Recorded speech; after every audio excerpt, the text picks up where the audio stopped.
The cold hit her before she even opened her eyes.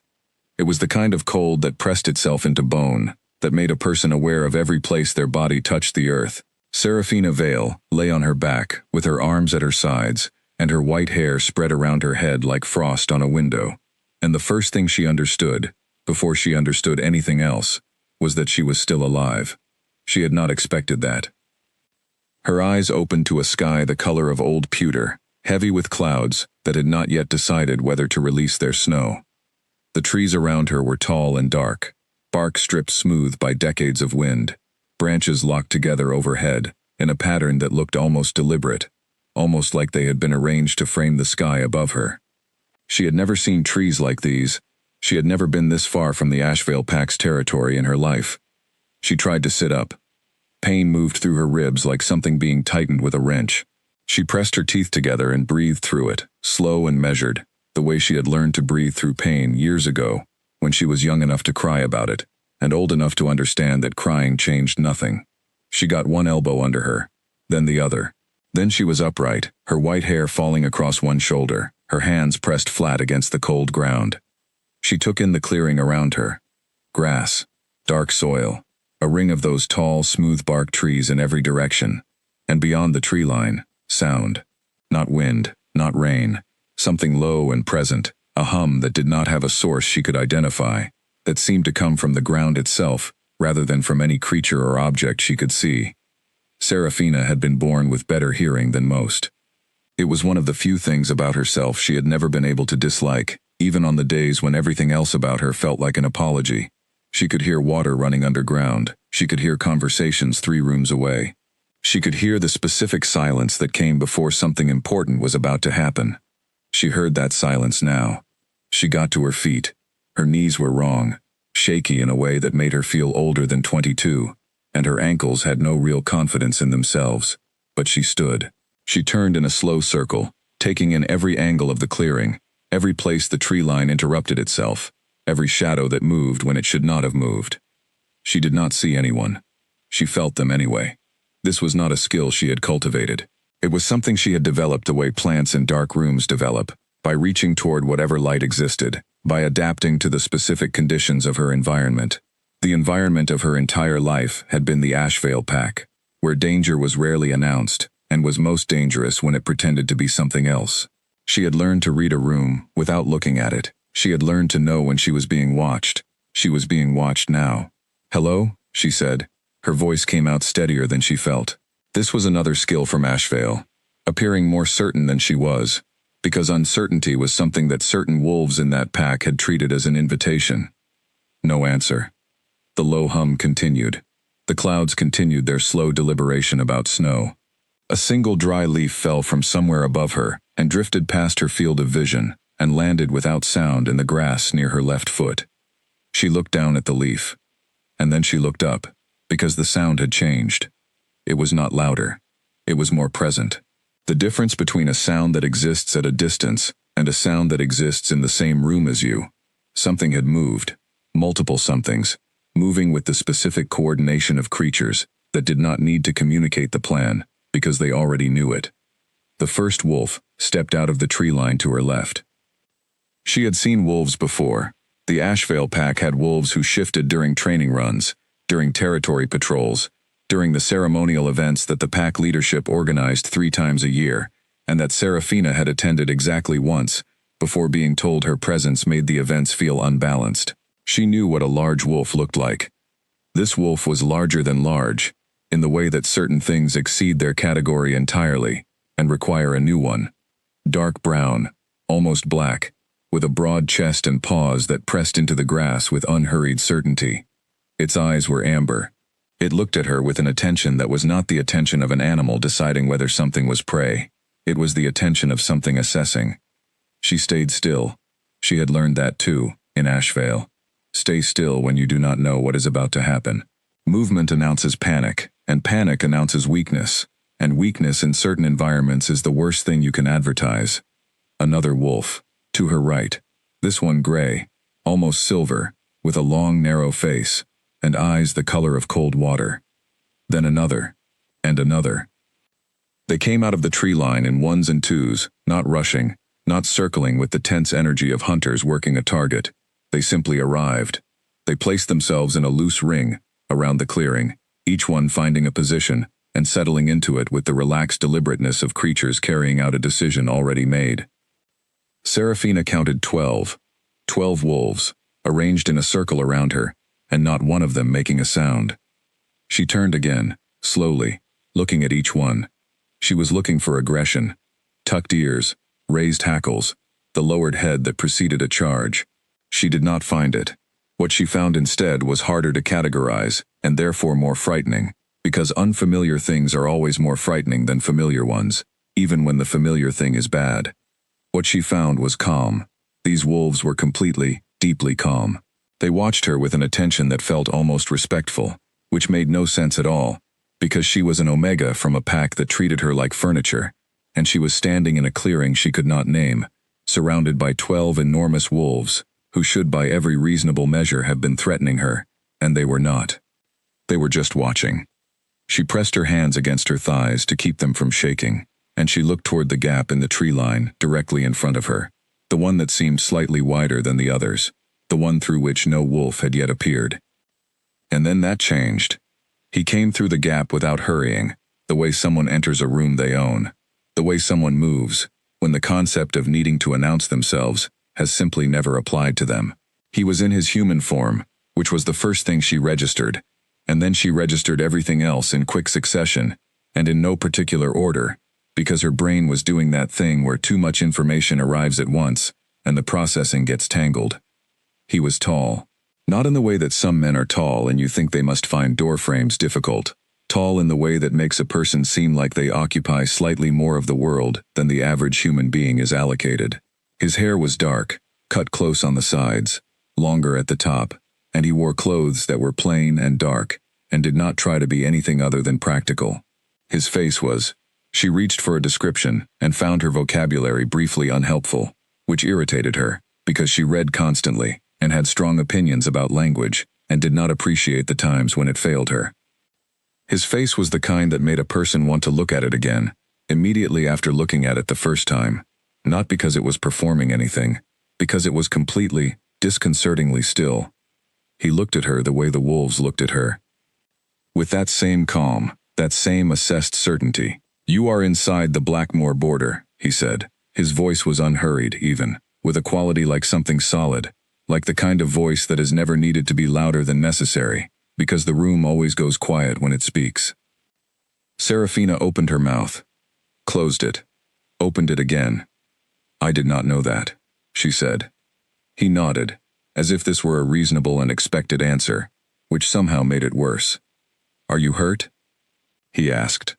She thought about this, which was the wrong thing to do, because it made her aware of her ribs again, and her knees, and the general condition of her body, which had spent the night in a forest in November.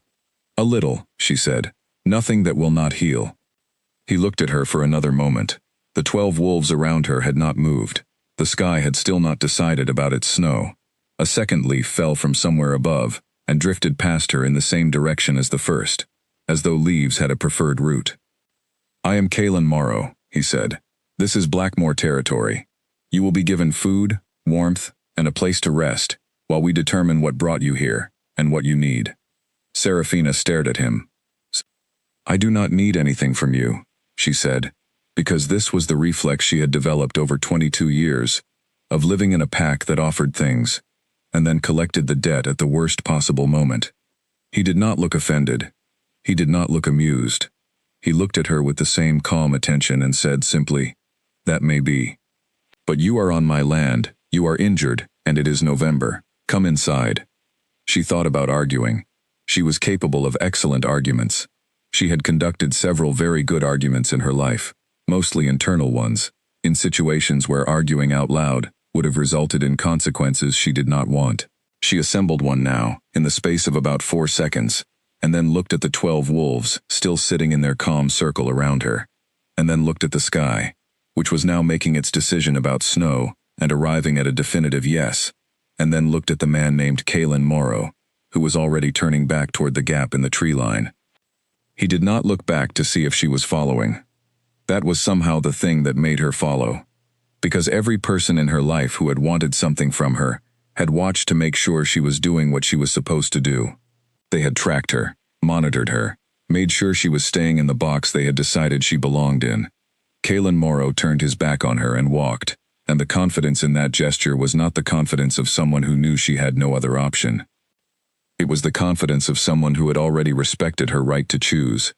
She did not know what to do with that, so she walked after him.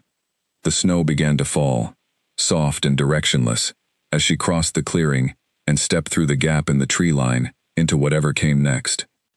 To understand how Serafina Vale ended up in that clearing, in that forest, on that particular November morning, you had to go back to a birth that nobody in the Ashvale pack had been glad to witness.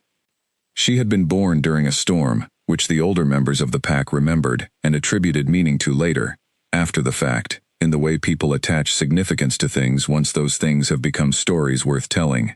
The storm itself was unremarkable. It rained often in that region in October, and the rain had been heavier than usual but not memorably so, and the only truly unusual thing about the night of Serafina's birth was what she looked like when she arrived. White, completely white, not the white of very pale skin, not the white of very light hair, but the white of something made deliberately without color, as though whoever or whatever had assembled her had looked at the usual selection of browns and blacks and warmer shades and set them aside. Her hair was white. Her eyebrows were white. Her eyelashes were white so fine and light they were barely visible. Her skin was the particular color that skin becomes when it contains no pigment. Not quite pink, not quite silver, but something between the two that changed depending on the light. Her eyes were the palest possible version of blue, almost colorless, and in certain lights they looked as though they were made of glass. Her mother had looked at her once and then closed her eyes. Serafina did not know this. She had been told nothing about her mother, whose name she had eventually learned was Clara, and who had lived only long enough to understand that the child she had produced was not what anyone had wanted. The story the pack told was that Clara had been too weak, that the birth had been difficult, that these things happened. Serafina had grown up without asking questions about her mother because she had quickly learned that questions about her own origins were the kind of questions that made certain people in the pack look at her with something cold in their eyes. So she had stopped asking. Her father, a mid-ranking male named Gordon, had done what certain people do when they encounter something they do not want to be responsible for. He had found the nearest available alternative. In the Ashvale pack, the alternative for an unwanted Omega pup was the communal den, a set of rooms at the edge of the pack's main building, where young Omegas lived collectively, under the supervision of an older female named Hester, who was not unkind, but was also not warm, and who managed the children in her care the way a person manages a task rather than a relationship. Serafina had lived in the communal den for 16 years. She had learned, in those 16 years, a very specific set of skills that nobody had intended to teach her. She had learned how to be invisible in a room, which was different from being unnoticed. Invisible was active. It required attention and adjustment.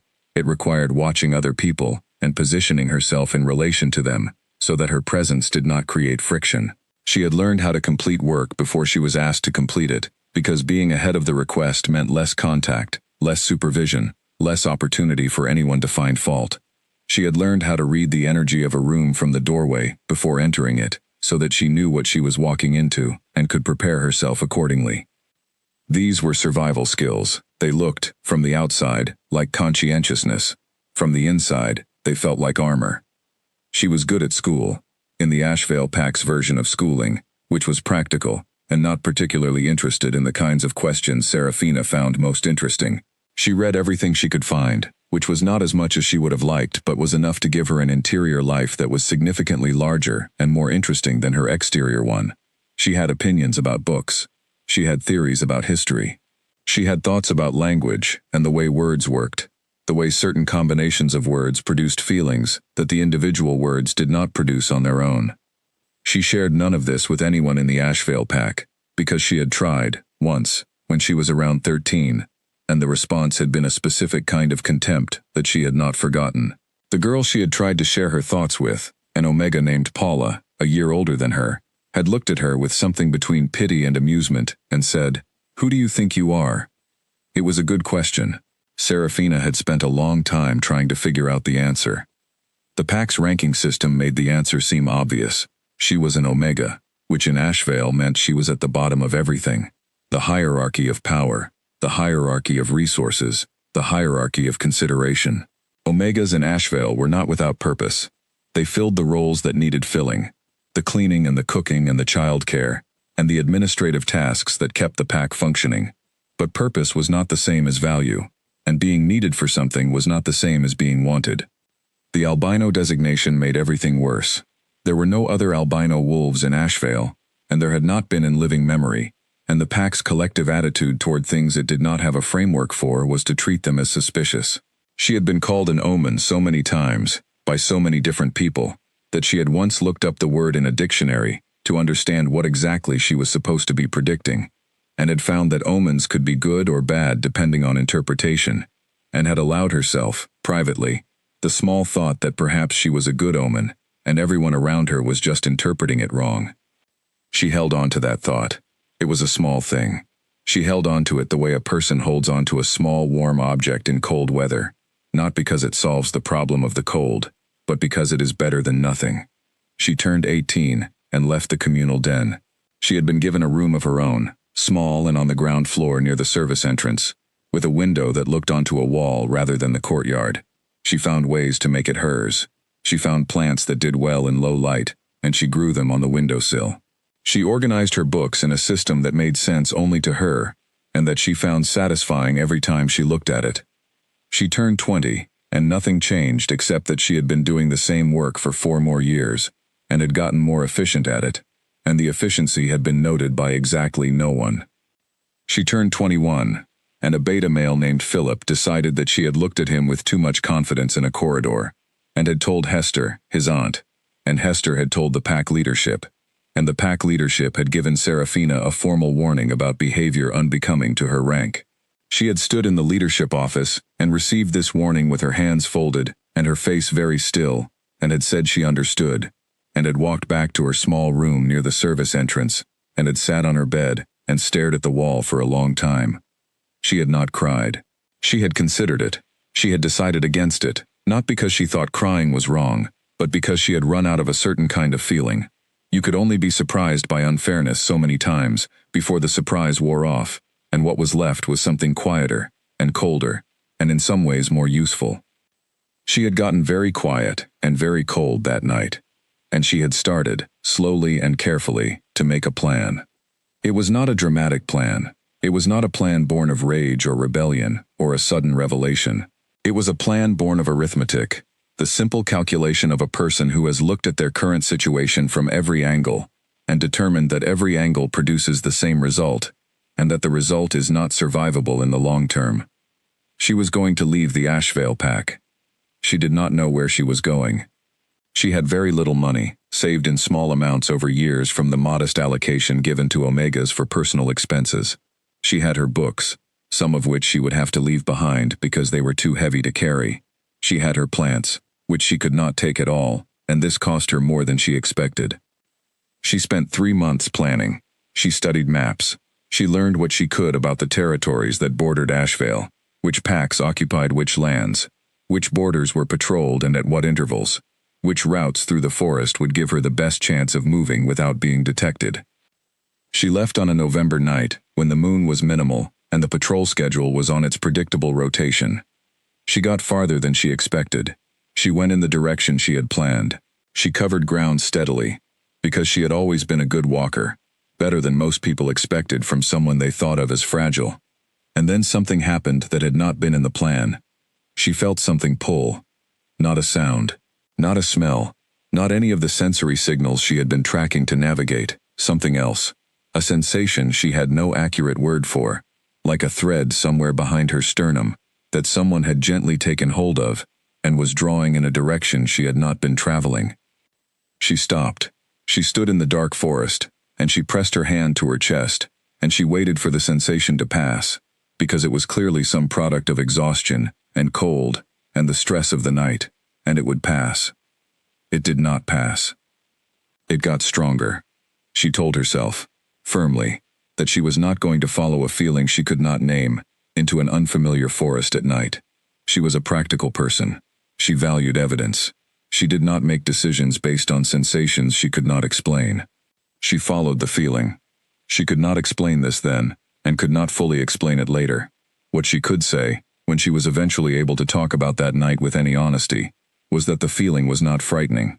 Every frightening thing she had ever experienced in her life had carried a quality of wrongness, a sense of something being off, something pushing against her. This feeling had the opposite quality. It felt, irrational as this was, like something settling into a correct position. Like a key in a lock. She walked. The night got colder. The terrain changed, the familiar flat ground of Ashvale's border forest giving way to something hillier, rockier, with undergrowth that was thicker and more varied. She had crossed a boundary at some point. She knew this without being able to identify exactly when it happened. She was deep inside unfamiliar territory when her body finally made the decision her mind had been resisting. Her legs gave out, not from injury, not from any single moment of failure, but from the accumulated expense of a night of cold and effort and emotional weight, all of it landing at once with a completeness that left her no argument. She sat down in the grass of a clearing she could not see clearly in the dark, and she thought, I will rest for a moment. She was asleep in under a minute. She slept through the dark, and through the earliest gray of dawn, and through the moment when something came to the edge of the clearing and stopped, and then more somethings came, and they arranged themselves in a careful ring, and they did not move, and they did not make a sound. They only watched, and they waited for her to wake up. The Blackmore compound was nothing like what she had expected, which was partly because she had not had a clear expectation, and partly because whatever vague assumption she might have formed about the most feared pack on the continent would not have included this. She had expected something that matched the reputation. Iron gates, perhaps. Guards at every threshold. An architecture that announced its own seriousness the way certain buildings do, with narrow windows and walls that seemed to lean inward with the weight of what they contained. She had expected to feel the power of the place before she saw it, the way you feel a change in weather pressure before the storm arrives. What she walked into, following Kaylin Morrow through the tree line and across a wide, frost-covered field and through a gate that stood open rather than closed, was a compound that looked inhabited in the way a family home looks inhabited, full of evidence of daily life. A courtyard with a fire burning in its stone pit. 2 children running across the far end with a dog of some medium enthusiastic breed at their heels. A woman in a heavy coat carrying a bundle of firewood, with the particular stride of someone who has carried firewood many times and has developed efficient opinions about it. Serafina slowed down. Kaylin, 3 steps ahead of her, noticed. He turned, not with impatience, but with the attention of someone who was genuinely tracking her state, rather than performing the act of tracking it. It is a working compound, he said, not a showpiece. I see that, she said. He waited. She started walking again. She was aware of being looked at as she crossed the courtyard, not the way she was used to being looked at in Ashvale, which was the look of people deciding how much consideration she deserved and landing reliably on a number lower than 0. This was something different, curious, not unfriendly. Several people they passed made a gesture she did not recognize, a slight incline of the head, not quite a bow, more like an acknowledgement. None of them directed it at her. They directed it at Kaylin, and then their eyes moved to her, and the looks she received from them contained something she could not name, but that did not make her want to make herself smaller. She catalogued this, stored it, did not know what to do with it yet. Kaylin led her inside the main building. A corridor, wide and warm, with stone floors and high ceilings, and the kind of lighting that came from enough windows, rather than from an attempt to compensate for a lack of them. He stopped at a door midway along the corridor and opened it. This room is yours, he said. She looked into the room. It was larger than her room at Ashvale, significantly larger. A bed with a frame of dark wood and blankets that looked thick and real, rather than thin and practical. A window that looked out over the courtyard, which meant actual light and actual sky, rather than a wall.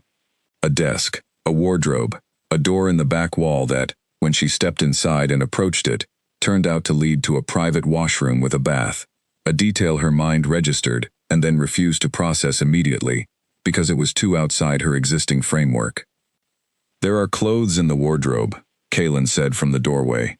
They will not all fit correctly, but there is enough to be comfortable, while we find better. Food will be brought in an hour. If you need anything before then, you can ask anyone in the corridor."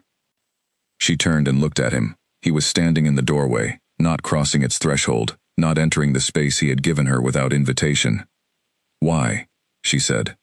He looked at her steadily. "Why what? Why any of this?"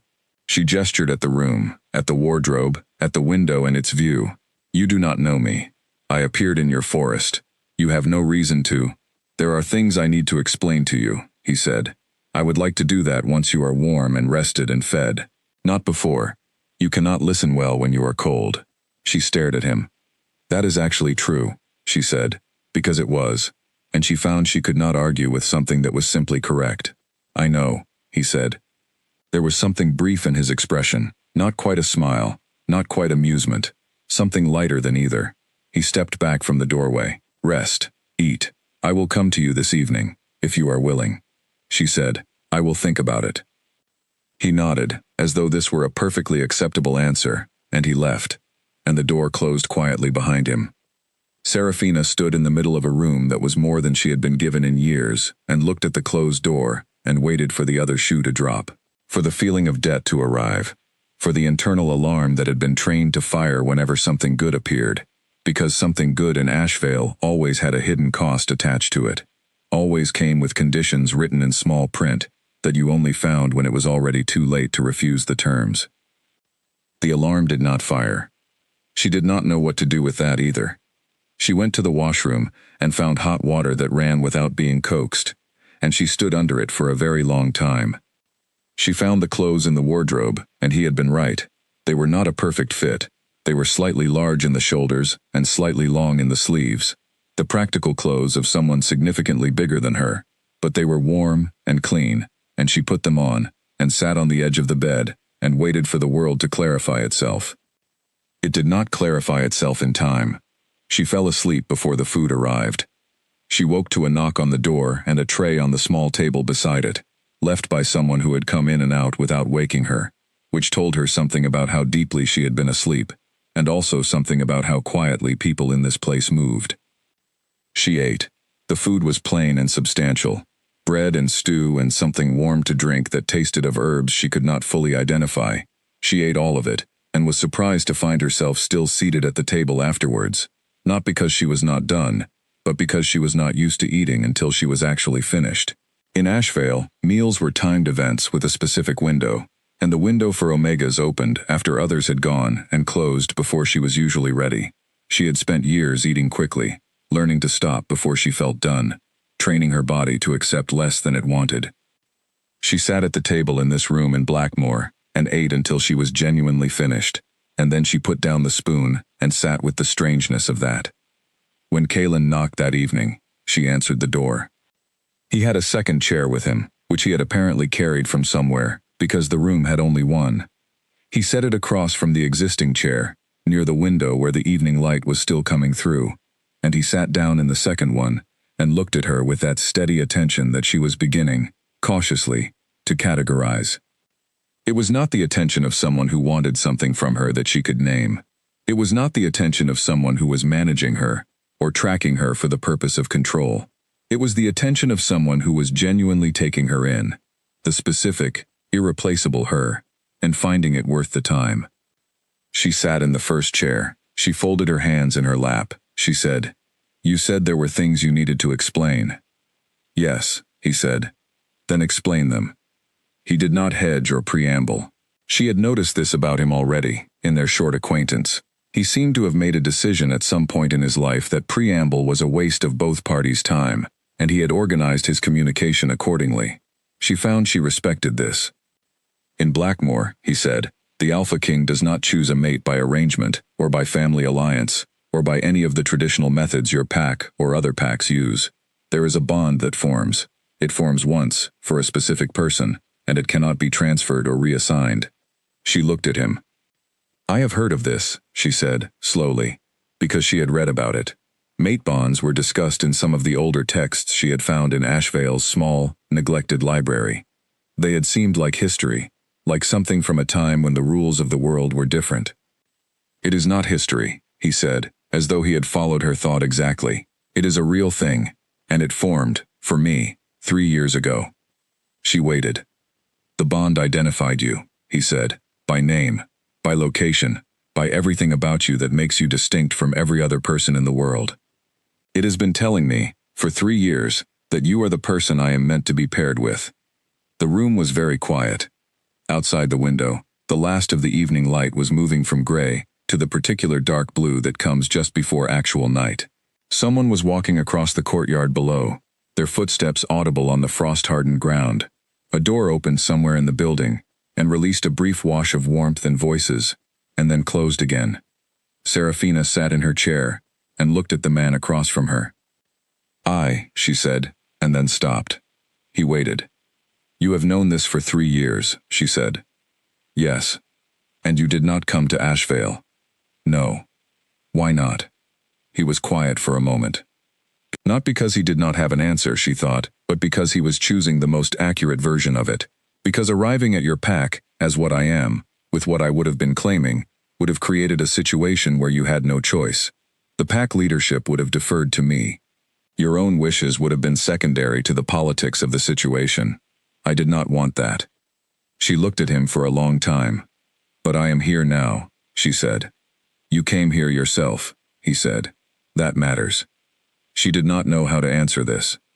She was 22 years old, and she had spent her entire life in an environment where her wishes were secondary to the situation, where her presence or absence was arranged by other people, for reasons that had nothing to do with what she wanted.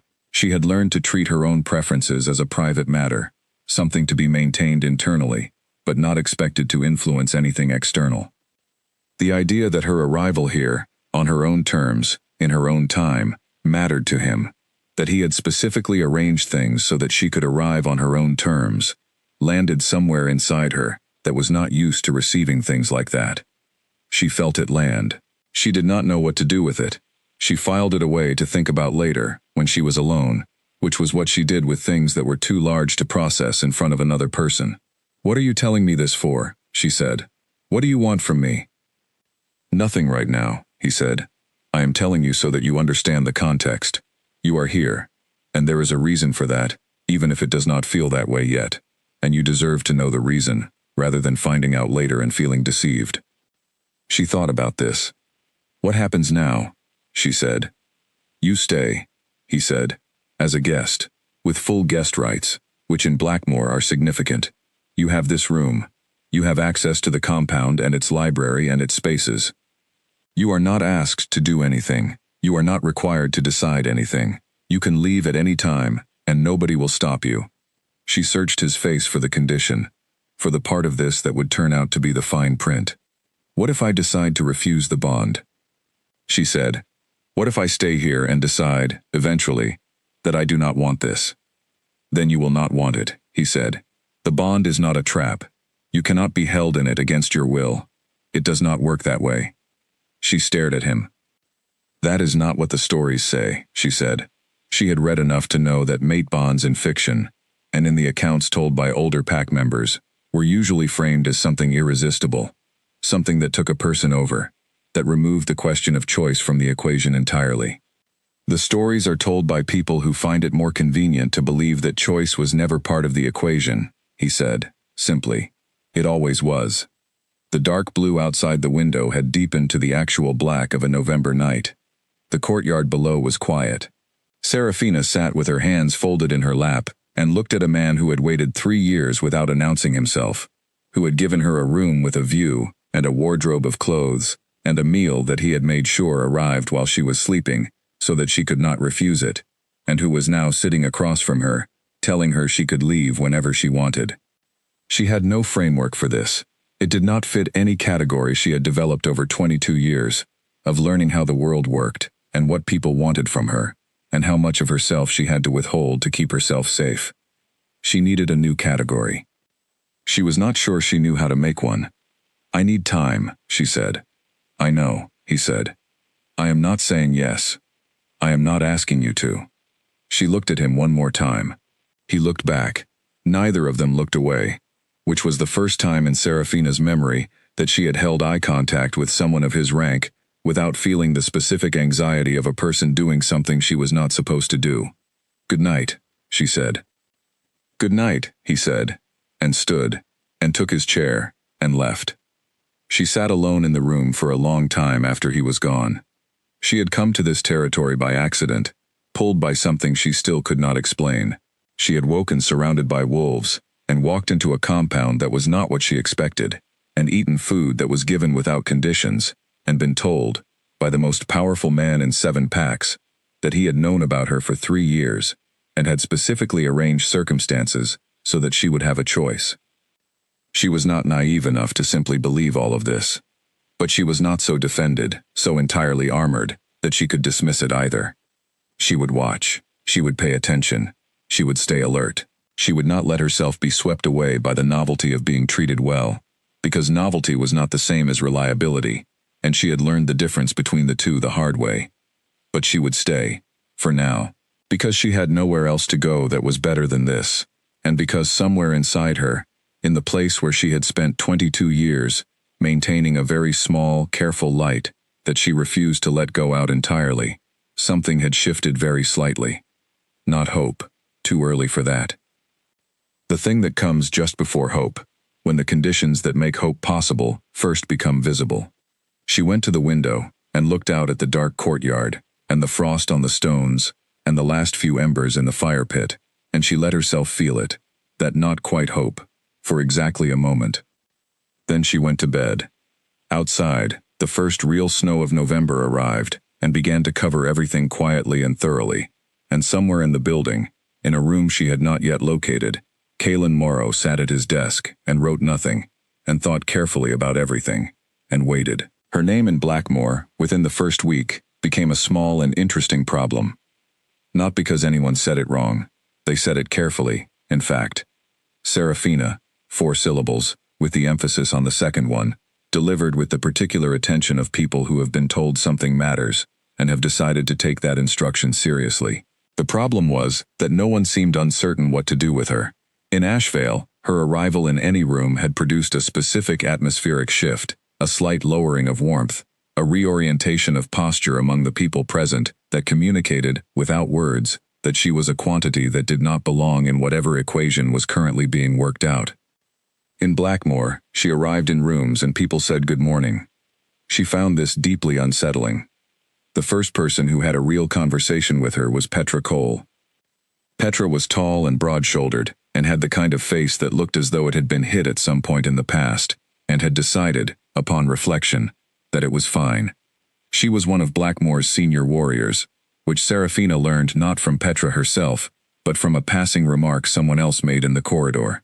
Petra had not mentioned her own rank. She had appeared on the 3rd morning, outside Serafina's door, with a cup of tea and an expression that suggested she had been given a job, and was going to do it efficiently. "You have been staying in your room," Petra said, handing Serafina the tea. Serafina took it. "I have been reading." "There is a library," Petra said. 3 floors, better selection than whatever you have found in there. "I have been using the books I brought with me." "Then you have been hiding in your room." Serafina looked at her. Petra looked back with the direct, unornamented attention of someone who did not invest energy in softening observations that were accurate. Serafina found she could not argue with this. "Yes," she said, "I have been hiding in my room." Petra nodded, satisfied by the honesty. "Come with me." She came. The library was on the north side of the building, occupying 3 floors as promised, with iron staircases that connected the levels and bookshelves built directly into the stone walls, and tall windows that let in the gray morning light and made the whole space feel like the interior of something that had grown, rather than been constructed. Serafina walked in behind Petra and stopped. She had never been in a library like this. The Ashevale Library was a single room with shelving on 2 walls and a narrow table in the center, and a collection that leaned heavily toward pack law and administrative records, with a small and somewhat random selection of other texts that seemed to have arrived over the decades through a process of no particular intention. She had read all of them. She had been through the pack law section twice, and the administrative records once, for completeness, and she had memorized the locations of the few books that actually interested her. This library had entire sections she did not recognize. History, that covered territories she had never heard of. Science that moved beyond the basic biology she had been taught. Philosophy, literature, books written in languages she could partially read, and some she could not read at all. and would have very much liked to. She stood in the entrance and looked at it, and forgot, for a moment, everything else. "There is a system," Petra said, from somewhere behind her. "The archivist will explain it. Her name is Ruth. She will be here this afternoon." "I can find my own way," Serafina said, walking toward the nearest shelf. "I am sure you can," Petra said, and there was a brief quality in her voice that Serafina, without turning around, recognized as the specific sound of a person containing something like amusement. "I will be back at midday. We can walk the compound if you would like." "I may be busy," Serafina said.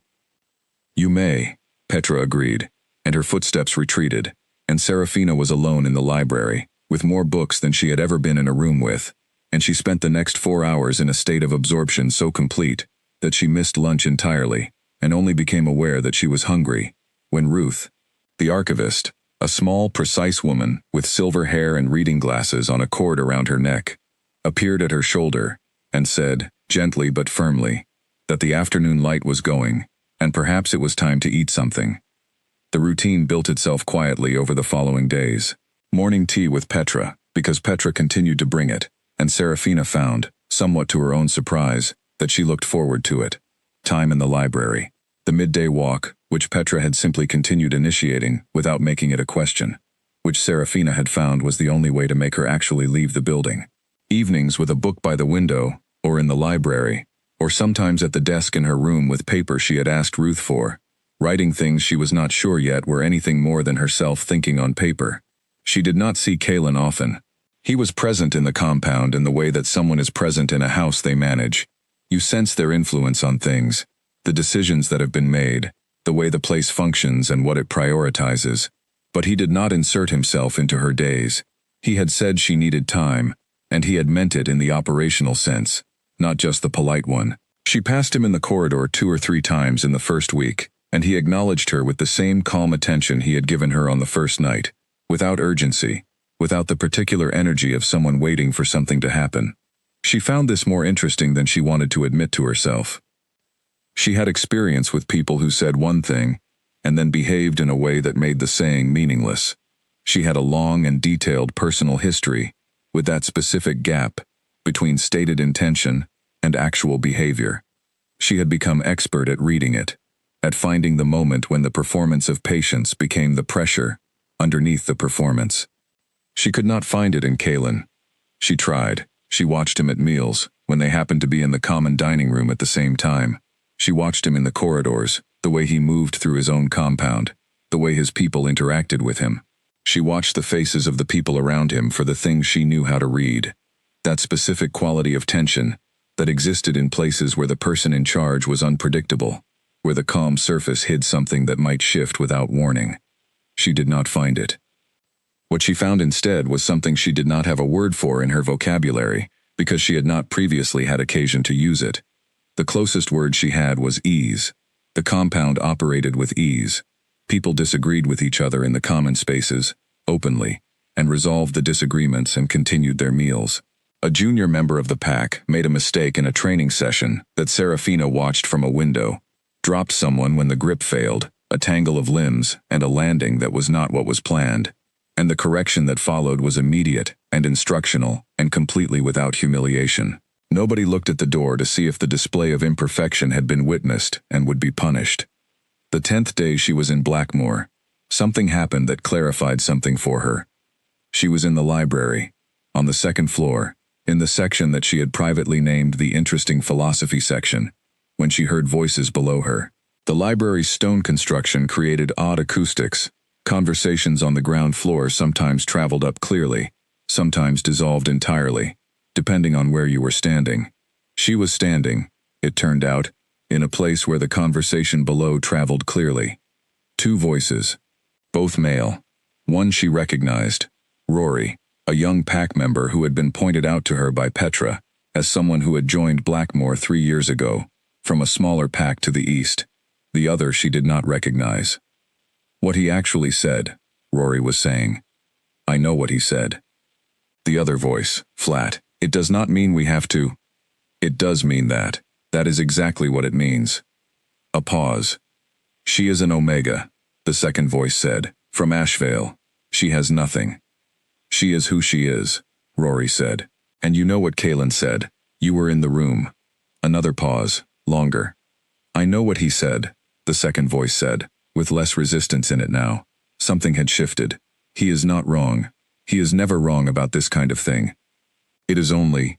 I know, Rory said. His voice had softened. It takes getting used to. The arrangement we thought things were, and the arrangement things actually are not always the same. But you know him. You know how he does things.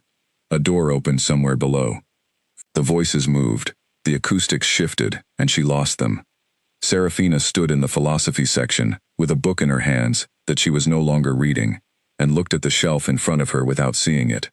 Someone in this compound had a problem with her. This was not surprising. She had arrived without announcement, an Omega from an outside pack, and been given a room and access and the clearly communicated interest of the Alpha King. It would have been strange if no one in the compound had any reaction to that. She had expected something like this. She had expected it to be directed at her, though, not discussed carefully in a library on a Tuesday afternoon. She thought about Kaelin saying the words she had not been in the room for. She thought about the thing Rory had said. He is not wrong about this kind of thing. She thought about the careful way things in this compound were handled, the way the training correction had been done, the way disagreements resolved themselves, the way even this conversation, which was essentially one person questioning the king's judgment, had been handled not with suppression, but with reasoning. She had spent 22 years in a place where people who questioned the leadership's decisions did not do it in libraries. They did it in corners, in whispers, with one eye on the nearest exit. She put the book back on the shelf. She went down to the ground floor. The library was empty now. She walked through it slowly, looking at the shelves, running her fingers along the spines of books, the way she did when she was thinking about something she could not yet fully articulate. There was a difference, she was working out, between a place that was good at appearing safe and a place that was genuinely safe. She had lived in the first kind. She had become very good at reading the difference, over years of comparative study, because the study had been necessary for her survival. She had learned to read the wall behind the surface, the structure underneath the presentation. She was reading the structure of this place, and what she was finding, day by day, in small moments and large ones, was that the surface and the interior matched each other. This was new. This was genuinely new, and she was not yet sure what to do with new, but she was a person who had survived by paying careful attention to reality, as it actually was, rather than as she wished it to be, and reality in Blackmore was presenting itself as something consistently different from what she had known. She found Kaelin that evening in the courtyard, alone, feeding the fire in the stone pit. This was, she had noticed, a thing he did, a small, physical, ordinary task in a day presumably full of decisions and responsibilities. She had seen him carry things. She had seen him in the kitchen once, early morning, making his own tea, standing at the counter, in the specific quiet of someone who was not performing domesticity, but was simply doing a thing that needed doing. She sat down on the bench near the fire. He looked at her. "I have a question," she said. "Ask it," he said. "What did you tell your pack about me? Before I came. Before I was here." He looked at the fire for a moment, not to avoid her question, but to give it the consideration it deserved. "I told them the truth," he said. That the bond had formed. That the person it identified was an Omega from Ashvale. That she did not know about any of it, and had not been contacted, and that when she arrived, if she arrived, she was to be treated with the same respect as any significant guest, and that nobody was to make her situation harder than it already was. Were there objections? "Some questions," he said.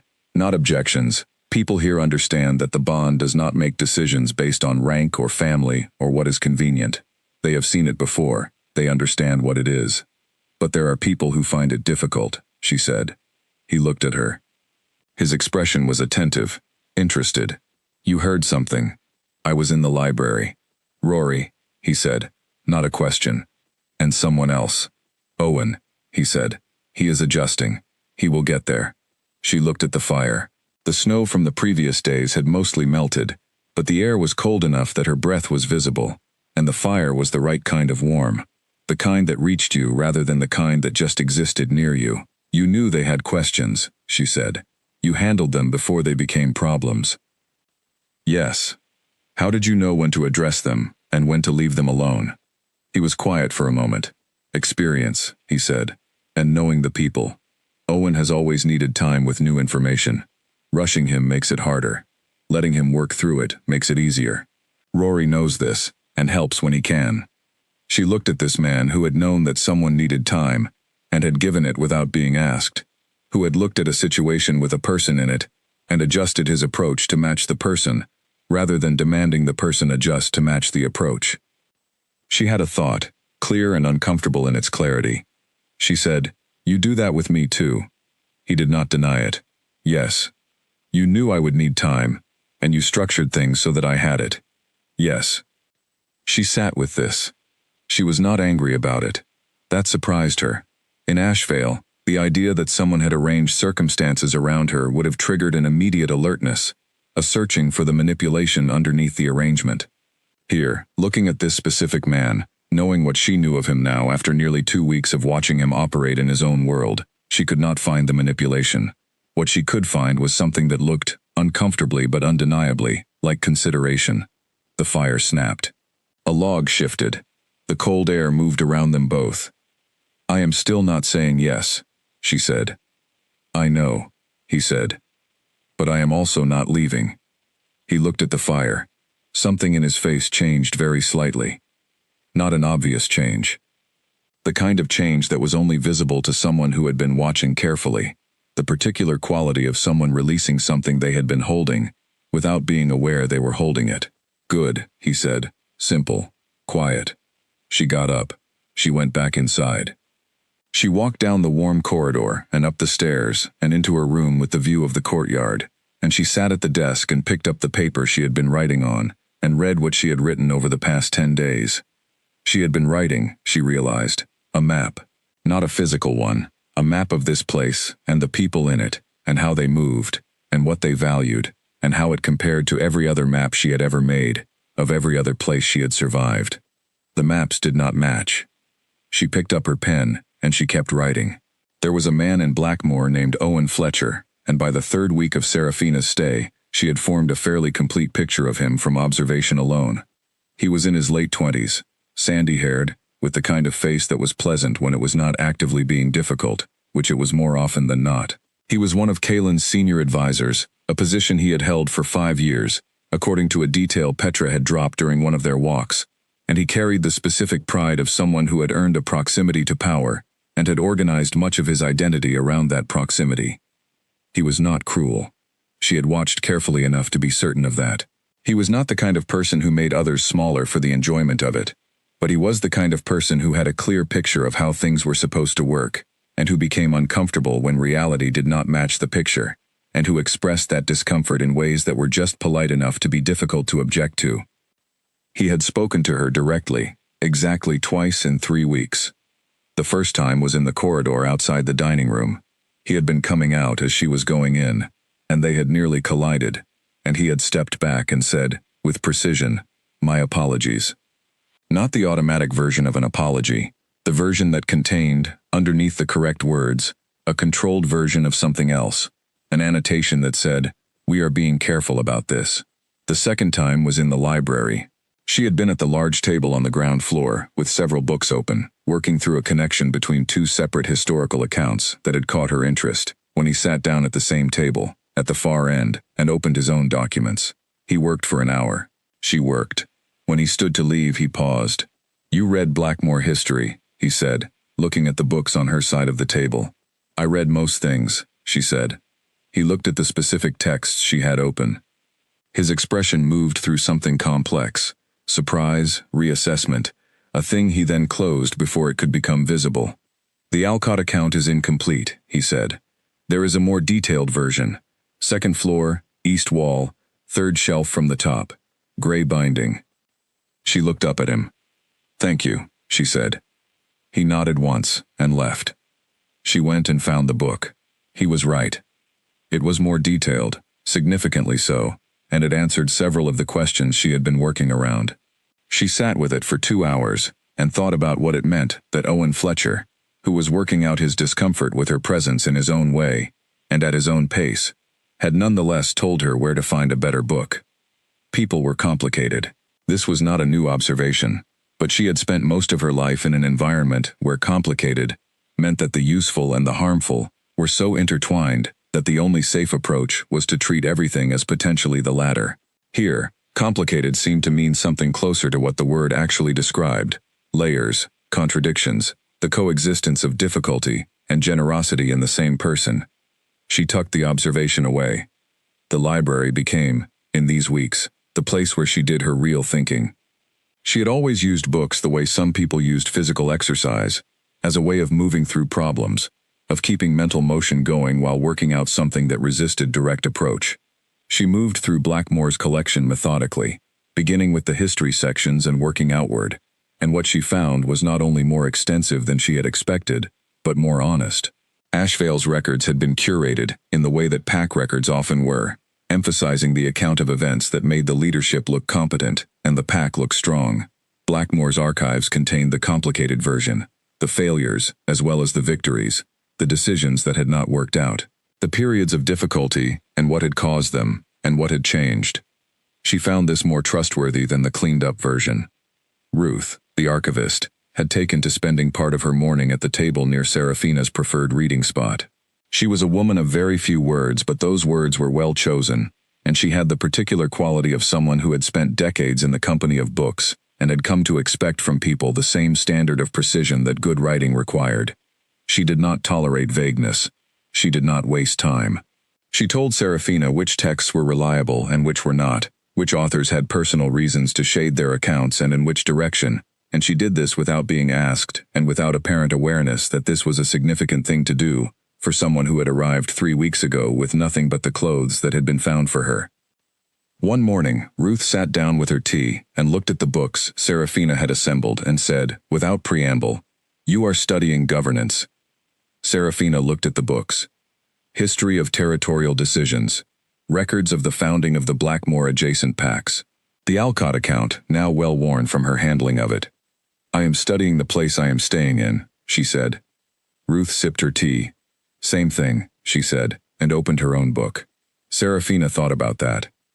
In the 4th week, Kalen asked her if she would attend the pack's monthly gathering. Not a formal event, he explained. The word he used was gathering, which she found she appreciated, but a regular occasion when the pack came together to share information, raise concerns, and hear from the leadership about decisions and their reasoning. She said she would attend if she could sit where she chose rather than where she might be placed. He said yes. She sat near the back, beside Petra, in a spot that gave her a clear view of the room without announcing her presence. The gathering was in the compound's largest interior space, a long hall with wide tables and benches that could seat around 200 people, and that was on this particular evening, about 3/4 full. She watched people arrive. She watched how they arranged themselves, who sat near whom, where the clusters of friendship and alliance formed, which spaces were conspicuously left empty near the front. Kalen spoke for about 40 minutes. He reported on a border situation to the northeast, on a resource negotiation with a neighboring pack, on 3 specific decisions the leadership had made, and the reasoning behind each one. He did not use the voice she had heard in his office, the quiet one that contained authority without performing it. He used a version of that voice with more projection, but the same quality of someone who has thought clearly about what they are saying and is prepared to be questioned about it. People did question him. Several people, at different points, raised their hands and asked things or offered different perspectives. He answered the questions directly. He disagreed with 2 of the offered perspectives and explained why, and one of the people he disagreed with pushed back further, and he considered that further pushback and then said he would think about it before the next decision point. Serafina watched this. She had attended one formal gathering in Ashvale's version of this format. She had sat in the back of that room too, and she had watched the leadership speak, and she had watched the room's relationship to that speech, and what she had seen was the specific stillness of people who know that the correct response to what is being said is agreement, and who are producing that agreement, regardless of their actual opinion, because they have calculated the cost of producing a different response and found it too high. The room in Blackmore was not still in that way. It was attentive, but the attention had a different quality. The quality of people who were actually processing what was being said and forming genuine responses to it. The disagreements were not performances of managed dissent, carefully calibrated to stay within acceptable limits. They were actual disagreements, from people who expected that disagreeing was a legitimate thing to do. After the gathering, Petra walked her back toward the corridor that led to her room. They walked quietly for a few minutes, and then Serafina said, "Does that happen every month?" "Every month," Petra said. "Has since before I joined Blackmore." "How long have you been here?" 8 years. "And it has been the same quality the whole time?" "He has always answered the way he answered tonight?" Petra looked at her sidelong. "He has improved. He was very certain of himself when he was younger, in the way young leaders are certain before they have made enough mistakes to understand what certainty costs. He learned." A pause. "He listens better than anyone I have ever worked under. That is not a small thing." "No," Serafina agreed. "It is not." She went to her room and sat at the desk and wrote for a long time. Not about governance this time. About something she had been approaching from the sides for weeks, circling it without going directly at it. The way she circled everything important, until she had enough information to approach it without flinching. She wrote about what it felt like to be in this place. It felt, she wrote, like the ongoing experience of discovering that a thing you had stopped believing existed, actually did. She had stopped believing that safety was a consistent quality, rather than a temporary condition. She had stopped believing that generosity came without subscript. She had stopped believing that authority and trustworthiness could coexist in the same person, because every authority figure in her experience had been trustworthy only in the specific sense of being reliably self-serving. She was looking at evidence that these beliefs were not universal truths. They were the specific product of her specific environment. They were accurate maps of Ashvale. They were inaccurate maps of Blackmore, and continuing to use them here was not caution. It was letting the wrong map tell her where she was. She put down the pen. She looked at what she had written. She picked the pen back up. She wrote, "This does not mean trusting blindly. It means updating the map." She folded the paper and put it in the drawer with the others. Something else happened in the 4th week that she had not expected, and that changed the texture of things in a way she was still working out how to describe. She woke in the middle of a night, not from a sound or a dream, but from the particular alertness that sometimes arrived without announcement. She lay still for a moment, and then got up and went to the window. The courtyard was empty. The fire in the pit was long out, covered in a thin layer of ash. The sky above the compound walls was clear, which was unusual for that time of year, and the stars were visible in a way they rarely were, sharp and numerous, and arranged in the specific pattern she had been able to identify since childhood, the one her mother had never taught her, because her mother had died before she could teach her anything, but that she had learned from a book instead. She stood at the window for a while, looking at the sky. After a while, she became aware that she was not the only one awake. Below, in the courtyard, Kalen was sitting on the bench near the unlit fire pit. He was not doing anything she could see. He was simply sitting in the cold, looking up at the same sky she was looking at, with the particular quality of a person who has gone somewhere to think and has not yet finished the thinking.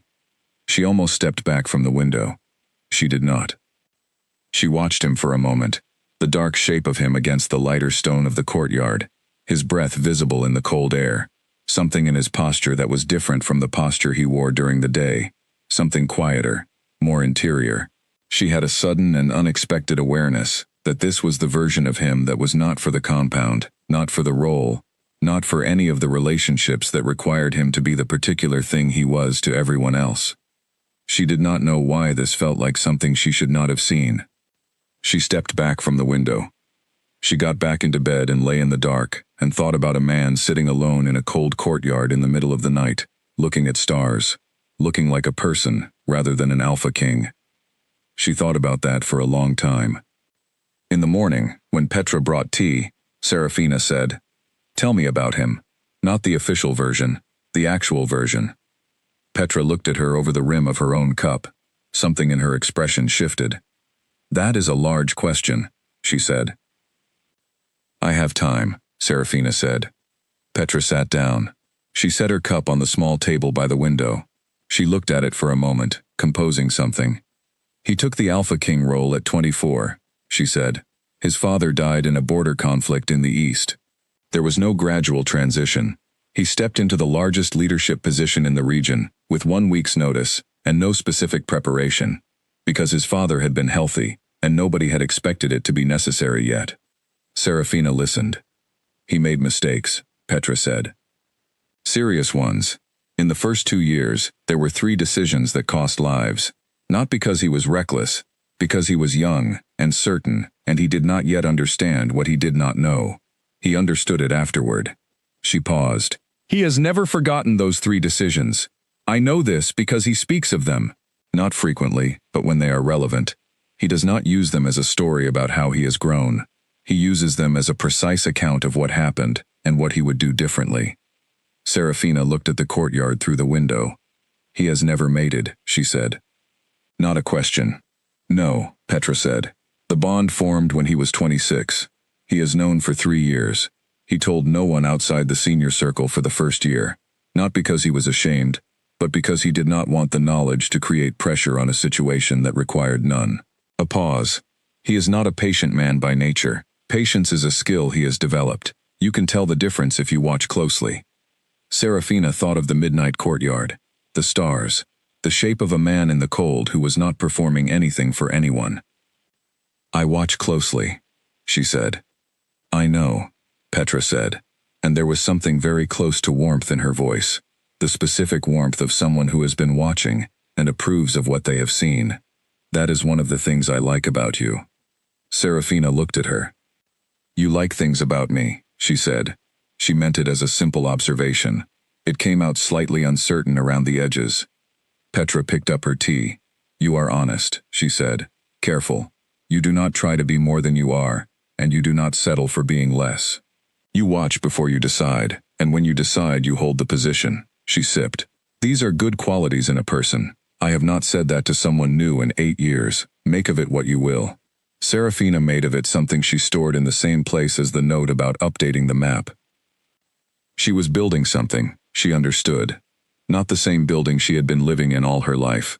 The one designed around the assumption that the world was a place you survived, by making yourself as unnoticeable as possible. A different one, built on different materials. It was going slowly. She was going slowly. This felt right to her, the right pace for something that needed to be real, rather than just decided upon. Outside, the compound moved through its morning. The dog crossed the courtyard at speed. Someone laughed in a room above her. The fire was being rebuilt in the pit by a pair of older pack members, who worked together with the economy of people who have done the same task, side by side for years. She watched all of it, and she was, she noticed, warm. Not from the fire, which was outside and not yet lit. From something else, something that did not have a clean word yet. She was working on finding one. The letter from Ashvale arrived on a Wednesday in her 5th week at Blackmore. She did not know about it at first. The letter was addressed to Kalen Morrow, Alpha King of Blackmore, with a formality that belonged to official correspondence, and it was delivered through the correct channels and placed on Kalen's desk by his assistant, a quiet young man named Elliot, who handled the compound's administrative correspondence with the focused efficiency of someone who takes careful work seriously. Kalen read it at his desk. He put it down. He sat with it for a moment. Then he went to find Serafina. She was in the library, as usual, on the 2nd floor, in the history section. He appeared at the top of the iron staircase, and she looked up, and something in his expression, not alarm, but a specific kind of controlled attention, made her put the book down. He handed her the letter. She read it. The letter was from the Ashvale Pack leadership, specifically from the Alpha, a man named Bernard Cross, whom Serafina had met twice in her entire life, at pack events she had been permitted to attend, and who had on both occasions looked through her rather than at her. The letter informed Kalen that the Ashvale Pack was aware that one of its members was currently residing within Blackmore's territory, and that the pack wished to be informed of the circumstances of this situation, and that pending that information, the pack reserved its position regarding any arrangements that may have been made. It was the language of leverage. She recognized it. She had spent 22 years in an environment where language was used primarily as a management tool, and this letter was a precise and polished example of the form. She folded the letter and handed it back. "What does that mean for me?" she said. "Nothing," he said, "unless you want it to mean something." She looked at him. "They are framing this as though you are property that requires accounting for," she said. Yes. And you find this incorrect, he said, on every level. She picked the book back up, put it back down, stood. What will you tell them? That you are here as a guest, under my protection, and that Ashvale has no claim on your whereabouts or decisions. He paused. Unless you would like to handle it differently. It is your situation. I am asking you what you want. She stared at him.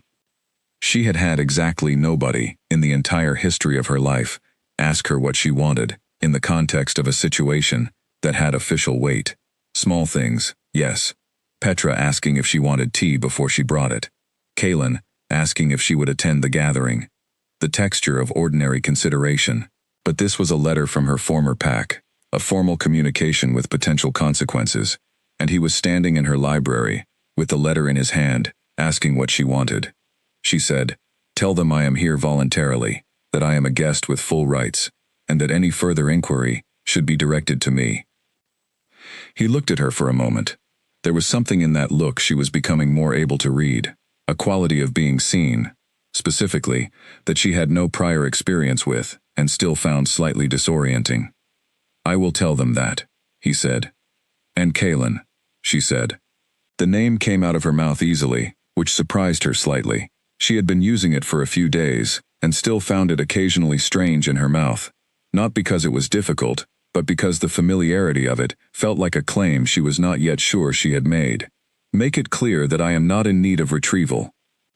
"It will be the first sentence," he said, and something in his expression did the thing it had been doing occasionally. That brief, unperformed shift toward something lighter. He turned and went back down the staircase. She sat back down and did not read for several minutes. The letter was a reminder of something she had been able to, not forget exactly, but put at a comfortable distance in these 5 weeks. Ashvale existed. Bernard Cross existed. The pack that had treated her as an accounting problem rather than a person still existed, less than 2 days' travel from where she was sitting. She had not thought about going back. This was interesting to note. She had been planning to leave Ashvale for over a year before she actually left, and in all those months the planning had been accompanied by a constant low-level awareness of Ashvale as the place she was leaving from, the thing she was orienting away from. She had expected that when she left, the orientation would shift, that she would find herself thinking about Ashvale from wherever she was, measuring the distance, calculating the risk. She was not thinking about Ashvale. She was thinking about Blackmore. She was thinking about the library, and the walks with Petra, and the gathering, and Ruth's precise commentary on the reliability of historical accounts. She was thinking about the midnight courtyard, and the shape of a man looking at stars. She was not oriented away from anything. She was oriented toward something. She noticed this. She sat with it. Then she opened the book and went back to work. The following week, something happened that changed the particular shape of things. There was a young woman in the compound named Clara Bell. She had started using the name to herself before she registered the coincidence of the first name, and when she registered it, she sat with it for a long time, and did not know what it meant, but felt that it meant something. Clara Bell was 17, the youngest of the Blackmore Pack's residents, a girl who had been brought to Blackmore by her older brother when their home pack dissolved 2 years ago. She had the quick, bright energy of a person who processes everything at speed, and the watchful quality of someone who learned young to read a room. She had been hovering at a respectful distance from Serafina for 2 weeks. Serafina was aware of this. She was aware of most things that happened within a certain radius of her. Another skill from Ashvale, that constant peripheral awareness, which had been necessary there, and was still operational here whether she wanted it or not. On a Thursday afternoon in the courtyard, Clara Bell came and sat on the opposite end of the bench from Serafina and said, without building toward it, "Can I ask you something?" "You can ask," Serafina said. "I may not answer." Clara nodded, accepting this. "What is it like?" Serafina looked at her. "What is what like?" "Being. The way you are." Clara's voice was careful, not careless. She was asking with respect, not with the specific carelessness of a person who wants to look at something unusual. Having what you have. Being here, all of it. Serafina thought about this. "Strange," she said. "Mostly strange. Strange good or strange bad? Strange in the way that anything is strange when it is very different from what you have known. The strangeness is not the bad part. The bad part was before. Clara was quiet for a moment. The courtyard sounds moved around them. The dog went past at its habitual speed. I came from a bad place too, Clara said quietly. Not the same as yours. Different, but I know how long it takes before good feels safe. She paused. It took me about a year. I am not saying that to discourage you. I am saying it so you know that someone else got there eventually. Serafina looked at her. 17 years old. Sitting on a bench in a cold courtyard, with the deliberate kindness of someone who understands what another person needs, and offers it simply. Thank you, Serafina said, and she meant it, in the full sense of the phrase, the one that implied genuine debt, not the automatic version. Clara gave her a small smile and got up and went back inside. Serafina sat with the warmth of that for a while. It was also in this period that she began to understand what Kalen's role actually required of him, in a more specific and less abstract way than the monthly gathering had shown her. She had been given freedom to move through the compound, and she used it, not in a systematic way but in the natural way, of someone who walks when she thinks, which meant she had by now covered most of the compound and developed a reasonable map of its spaces. In her wandering she had passed, at various times, through the corridor outside the main meeting room, which appeared to be in fairly constant use. She heard meetings, not the content. She was not trying to listen, and the heavy door muffled most of the substance, but the rhythm and tone of them. She heard the tone of negotiation, the particular cadence of competing positions being worked toward resolution. She heard, on one occasion, Kalen's voice raised in a way she had not heard before, not heated, but pressing, with a quality of someone pushing hard on a point they consider important. She heard, later, the particular quality of conclusion, the shift when things resolved. She began to understand, in a more granular way, what it meant to hold together 7 packs across a significant territory. It was not a symbolic role. It was an active, daily, ongoing work of maintenance and decision and negotiation, and the kind of judgment that was only possible if you were paying constant attention to many things at once and had developed the ability to hold them all without any one of them collapsing under the weight of the others.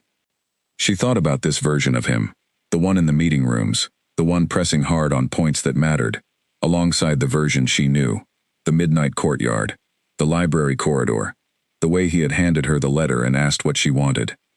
She was doing what she did, with everything important, approaching it from the sides, building the complete picture before she committed to an interpretation. The picture was becoming complete. Toward the end of the 5th week, Owen Fletcher spoke to her for the 3rd time. She was at the large table in the library, working through a set of accounts of a territorial negotiation from 60 years ago that she had found unexpectedly interesting because of what it revealed about how Blackmore's border positions had been established and why. Owen came in, went to a shelf on the ground floor, retrieved a document, and was leaving when he stopped. He looked at the accounts on the table. "Those are the Hargrove negotiations," he said. "Yes," she said. "They are relevant to the current Northeast situation," he said. "The same 2 families are involved." He paused. There was something working behind his expression, some internal argument being concluded. "There is a parallel document in the administrative archive. Not public. It contains the private correspondence from both sides during the negotiation. The official account does not include it." Another pause. "If you have interest in the full picture." She looked at him steadily. "I would like to see it," she said. He nodded once. "I will arrange access." He moved toward the door. "Owen," she said. He stopped. She chose her words with care. "I know this is not simple," she said. "I am not asking you to pretend it is. I am not asking you to feel anything about the situation that you do not genuinely feel. I am only asking, when it is possible, for what you just gave me. The better book, the fuller picture, that is all." He stood at the door for a moment. "You are direct," he said. "I have found it more efficient than the alternative," she said. Something changed in his face. It was not a large change, but it was real. "The archive opens at 8, he said. "I will leave word with the keeper that you have access." He left. She sat at the table and looked at the Hargrove negotiations and felt something settle, fractionally, inside her. The particular satisfaction of a piece fitting into a picture correctly. Not the end of the picture, a peace. That evening, she found Kalen in his study, which she had been to once before, when he had wanted to show her a map of the territory. She knocked. He called her in. He was at his desk, working through a set of documents with the focused attention of someone deep into something. He put the pen down when she entered. She sat down in the chair across from his desk. She said, "Owen Fletcher is coming around." He looked at her with that steady attention. "I know," he said. "You did not rush him." "No. And you trusted that he would get there." "I trusted what I know of him, yes." She looked at the papers on his desk, at the map on the wall behind him, marked with the Blackmore territory and its surrounding packs, with small notations she could not read from where she sat. At the man sitting at the desk, who had been managing something enormous since he was 24 years old, and who had made mistakes, and learned from them, and had built something out of that learning, that she could see evidence of in every room she walked into. She said, "I am starting to understand this place." He was quiet for a moment. "What do you understand about it?" "That it works the way it says it works," she said. "That the difference between this place and the one I came from is not surface. It is structural. It goes all the way down." He held her gaze. "Yes," he said simply. "I am not saying that I have decided anything," she said. "I know. But I am saying that I see it. What is here. What you have built. I see it. And I think it is real. And I think it is rare. And I wanted to tell you that I see it." He was quiet for a long moment. Outside the study window, the evening was settling into the particular darkness of late November, and somewhere in the compound, someone was playing an instrument, something quiet with strings, not for an audience, just for the playing of it. "Thank you," he said, and he meant it in exactly the way she had meant it to Clara Bell on the bench, in the full, genuine sense, the one that acknowledges receipt of something important. She stood. She went to the door. She said, "Good night, Kalen." "Good night, Serafina," he said. She walked back to her room through the warm corridor and the compound sounds, and she did not write anything that evening. She did not need to. The thing she would have written was already clear, already fully formed, no longer in need of paper to make it real. She was not the person she had been when she arrived here. Not entirely. Some things had loosened. Some things that had been braced against impact had begun, very carefully, to release. She had not decided anything. This was still true. But the decision was closer than it had been. She was no longer afraid of making it. This was new. This was the thing worth noting. She lay in bed and listened to the distant strings, and she was not afraid. The snow came properly in December, the kind that did not hesitate or apologize, the kind that arrived with the full intention of staying. Serafina had grown up with snow. Ashvale's territory was in a region where winter committed itself, and she had spent enough Decembers there to understand its particular language, the quality of cold that preceded heavy snowfall, the way sound changed when a significant layer had accumulated, the specific silence of very early morning in the middle of a snowstorm, when the world had reduced itself to a quiet so complete it almost had texture. She found, to her surprise, that she loved the snow at Blackmore in a way she had not loved it at Ashvale. This was not about the snow. She understood this intellectually. The snow was the same snow. The difference was in the experience of standing in it, of looking at it through a window, of walking across the courtyard in it, with the frosted stones underfoot, and the cold air in her lungs, and the compound around her full of warmth, and people, and the ordinary sounds of a place that knew what it was. She tried to explain this to Petra during one of their walks, which had evolved from a daily routine into something she genuinely looked forward to, in a way that she had not anticipated, and still found slightly startling. She described the difference between the snow here and the snow there, knowing even as she described it that the description was inadequate. Petra listened. She walked with a steady, unhurried pace even in the cold, her hands in the pockets of a coat that was clearly built for function rather than appearance. "What you are describing," Petra said when Serafina had finished, "is the difference between a place that takes from you and a place that does not." Serafina looked at her. "In Ashvale," Petra continued, "you spent energy constantly, managing how you appeared, how much space you took up, how your presence landed on other people. That expenditure does not stop, even when you are standing in the snow looking at nothing. You are always allocating resources toward survival." She paused. Here you are not doing that. The snow is just snow. The cold is just cold.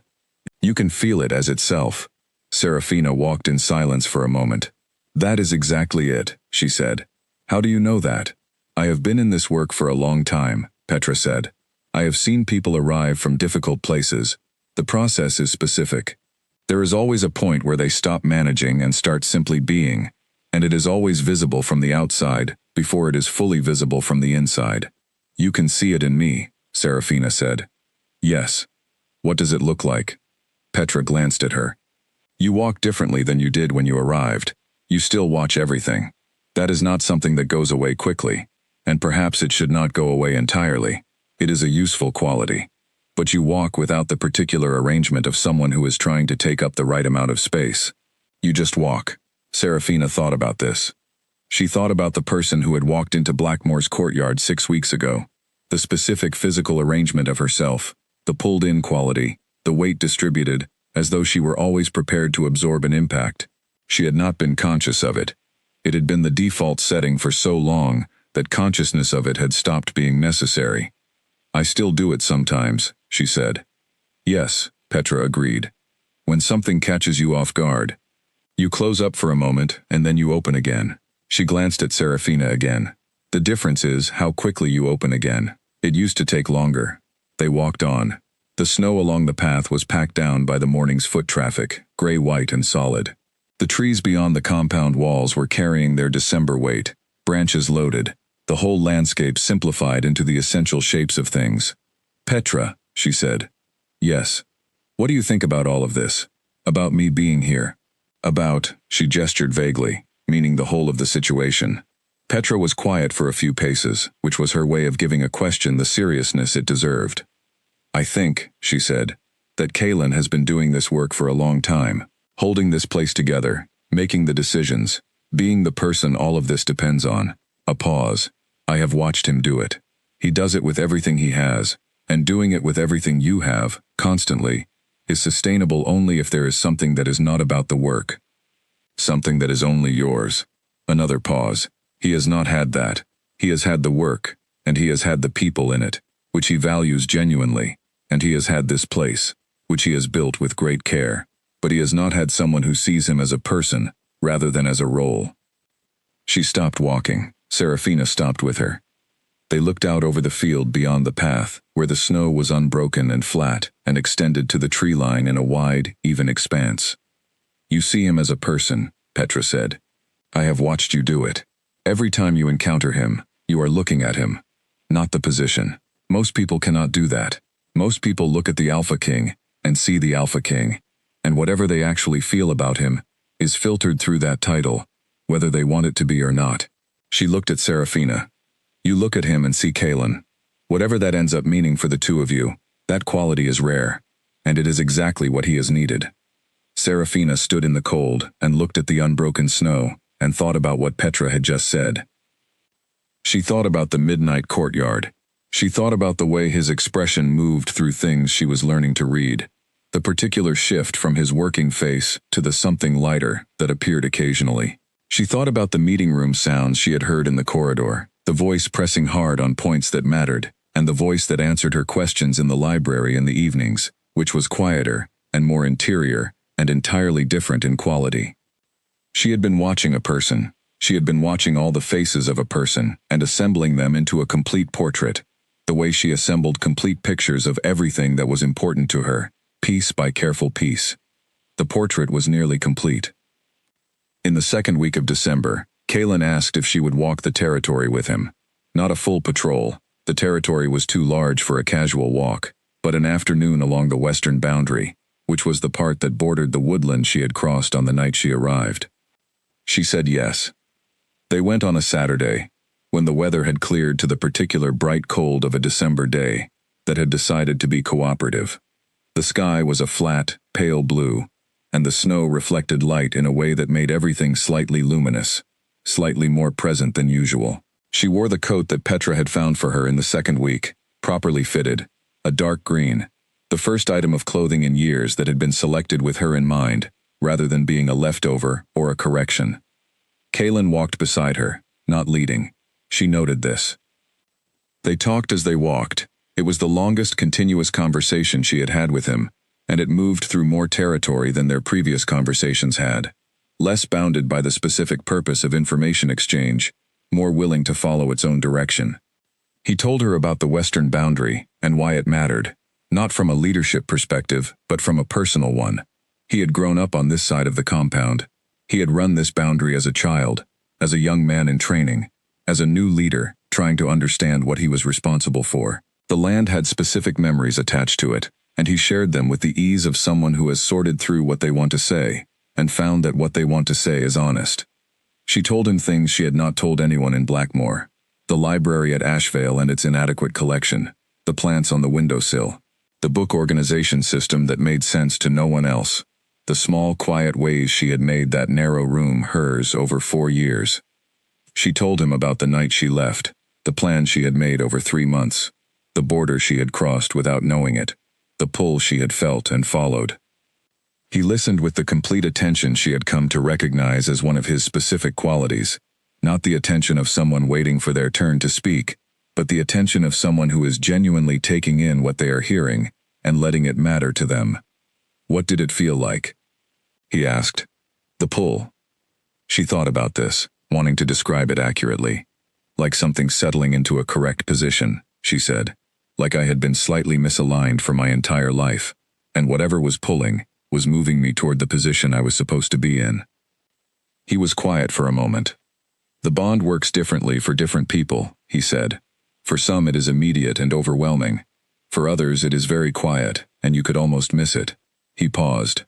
For you it was quiet, but you followed it anyway. I was in a forest in the dark, she said. I had very little to lose. No, he said, and something in his voice was gentle, in a way she had not heard from him before. That is not why you followed it.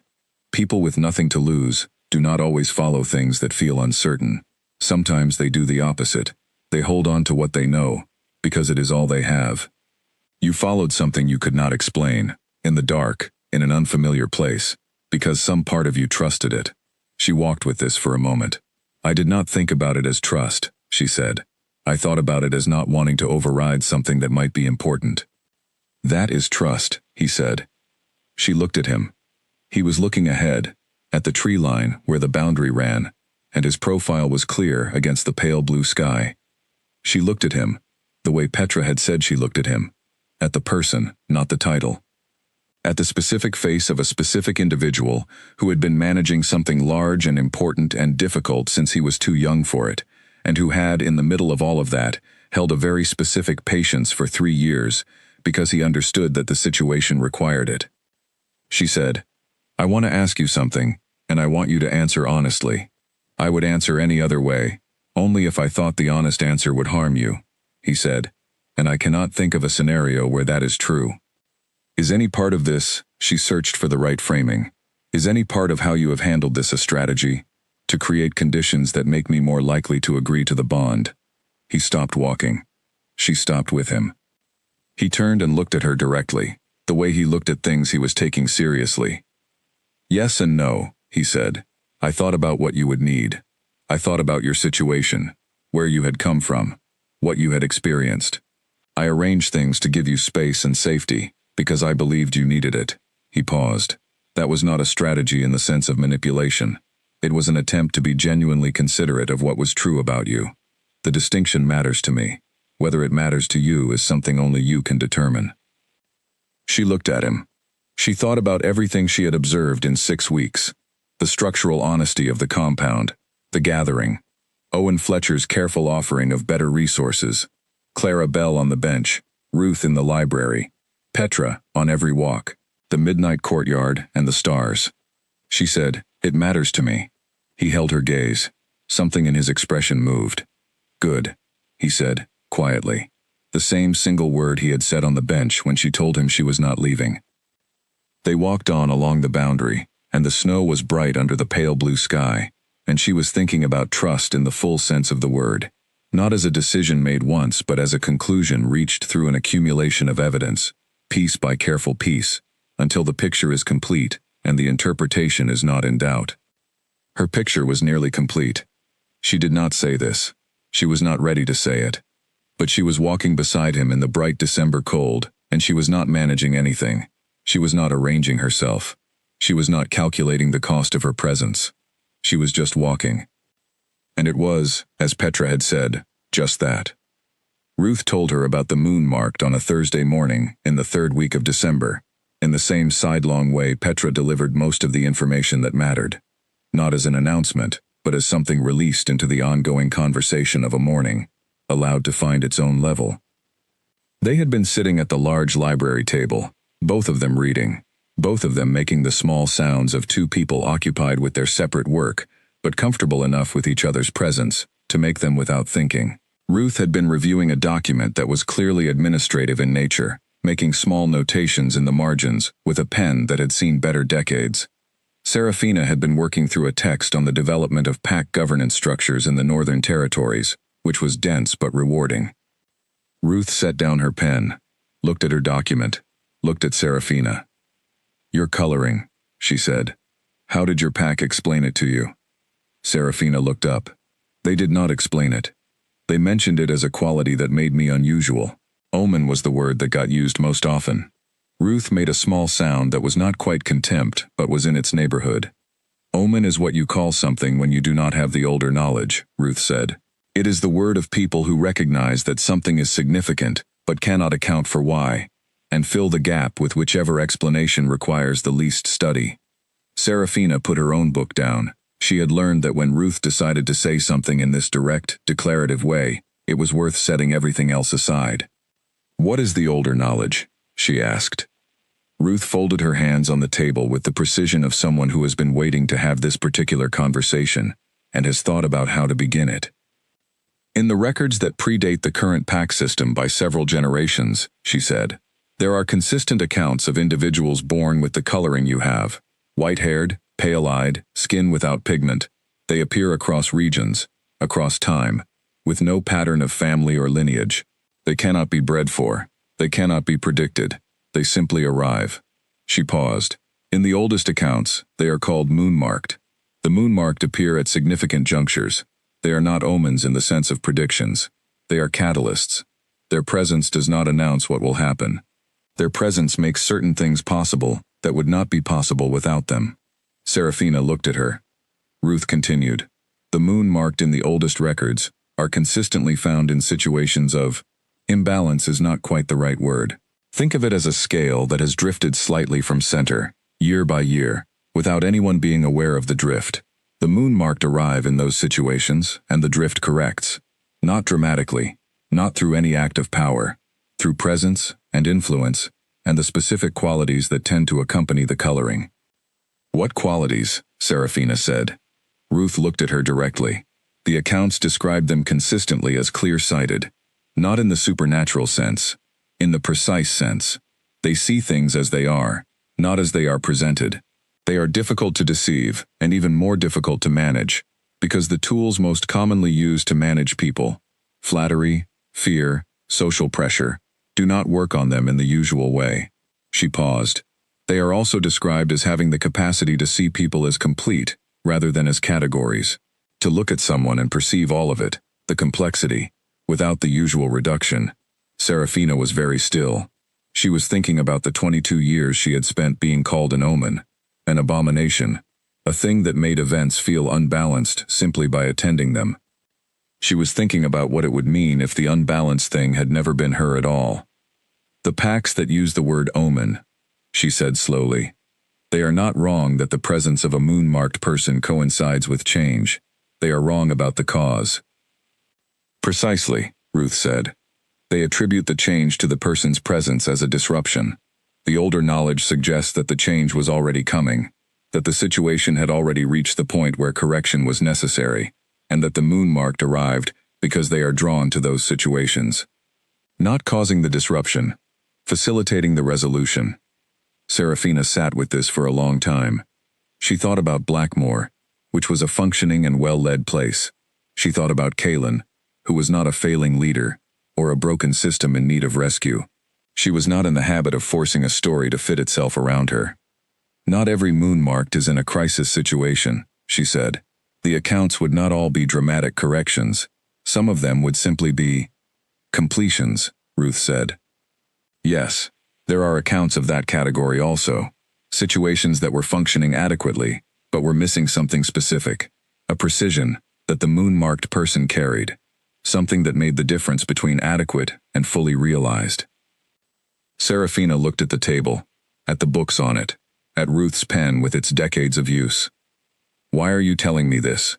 she asked. Ruth's expression shifted slightly. It became something more personal, less purely informational. "Because," she said, "you have been sitting in this library for 6 weeks, reading everything you can find about this place and the people in it, and you have been building your understanding of it, piece by piece, with great care, and you deserve to be able to include yourself in that understanding." She paused. "You are not a person who things happen to, Serafina. You are a person who is part of what happens. There is a difference, and you should know it." The library was very quiet. Somewhere in the building, something settled in the walls, the way old stone settles in cold weather. A small, solid sound, the sound of something substantial, making peace with itself. Serafina picked up her pen, set it down again. "The pack that raised me," she said. "They treated the moon marking as something to be managed and contained. They put it in the omen category, and then handled it with the specific care they gave to things they were afraid of." "Yes," Ruth said. "That is the consistent pattern.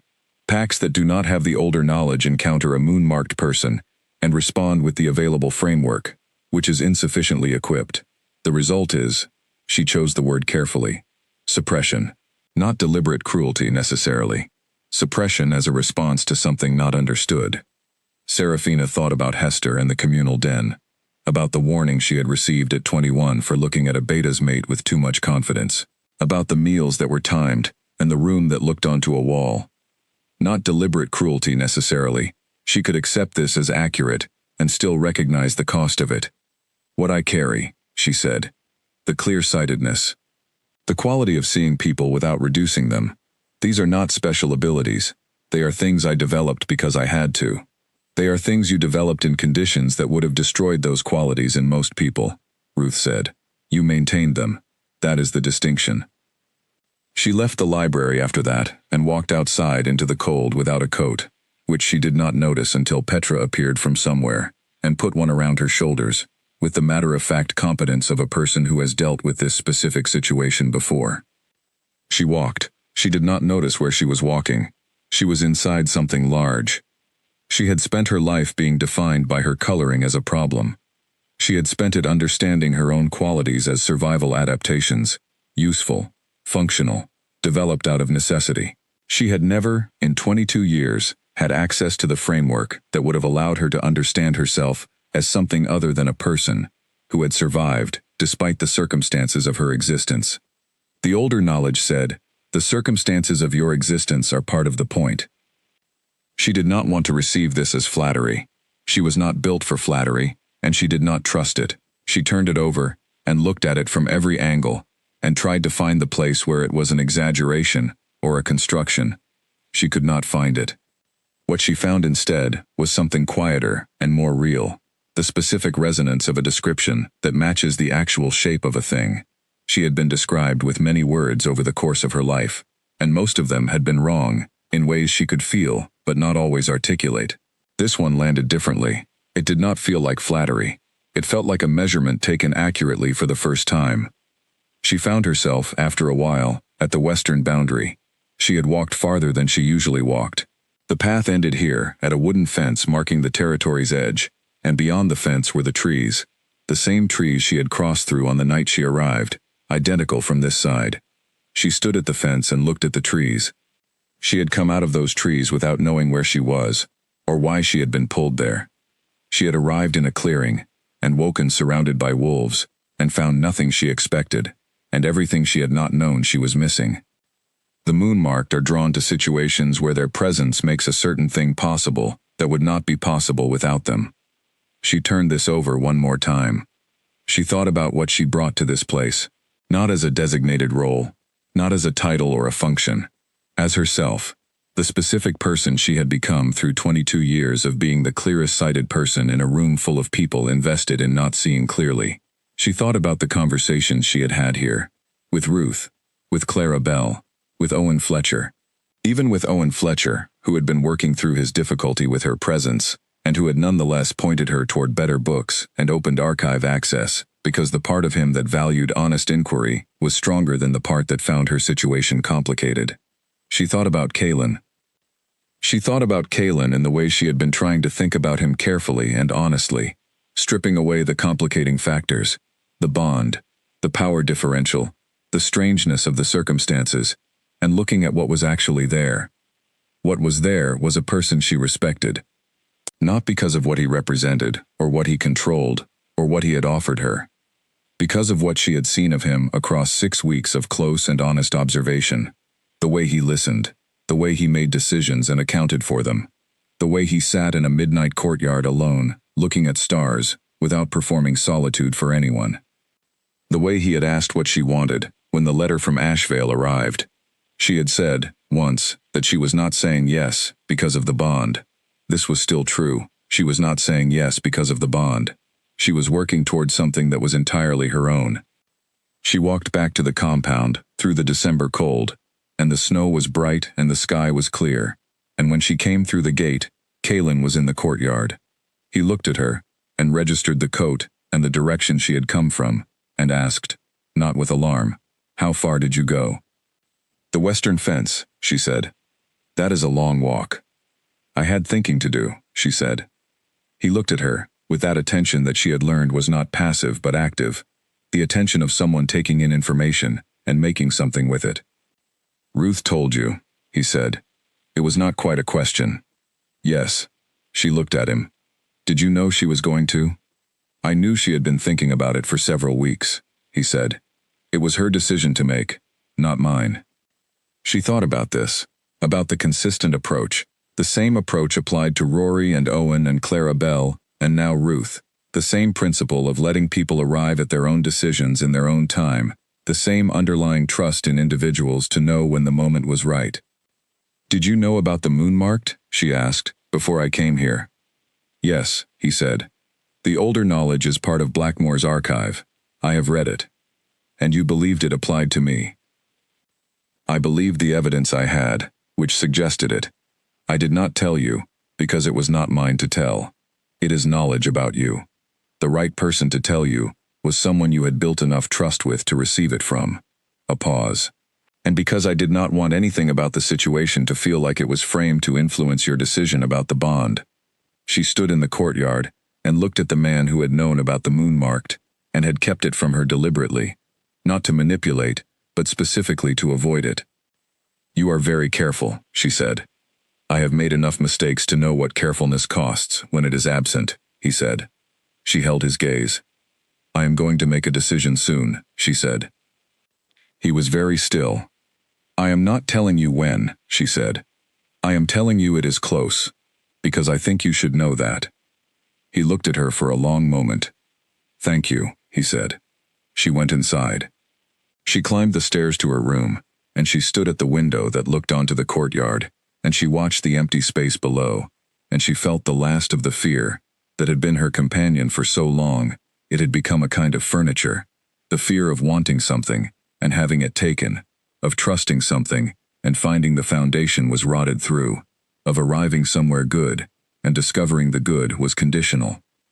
She felt the last of that specific fear, and she recognized it, and she said goodbye to it. Not because she had decided the fear was irrational. It was not irrational. It had been earned, and it had served her. But she was in a different place now, and the same map did not work here. She stood at the window until the evening light changed, and the courtyard below filled with the small sounds of a place settling into night, and she held the shape of the decision that was coming, and she was not afraid of it. She was ready. They came in the 4th week of December, on a morning when the sky could not make up its mind about what it wanted to do with the cloud cover it had accumulated, and the compound was in the middle of its ordinary day. People in the hall for morning meal, someone working in the courtyard, the distant sound of training from the eastern wing. 6 wolves from Ashevale crossed the Blackmore border at 9 in the morning.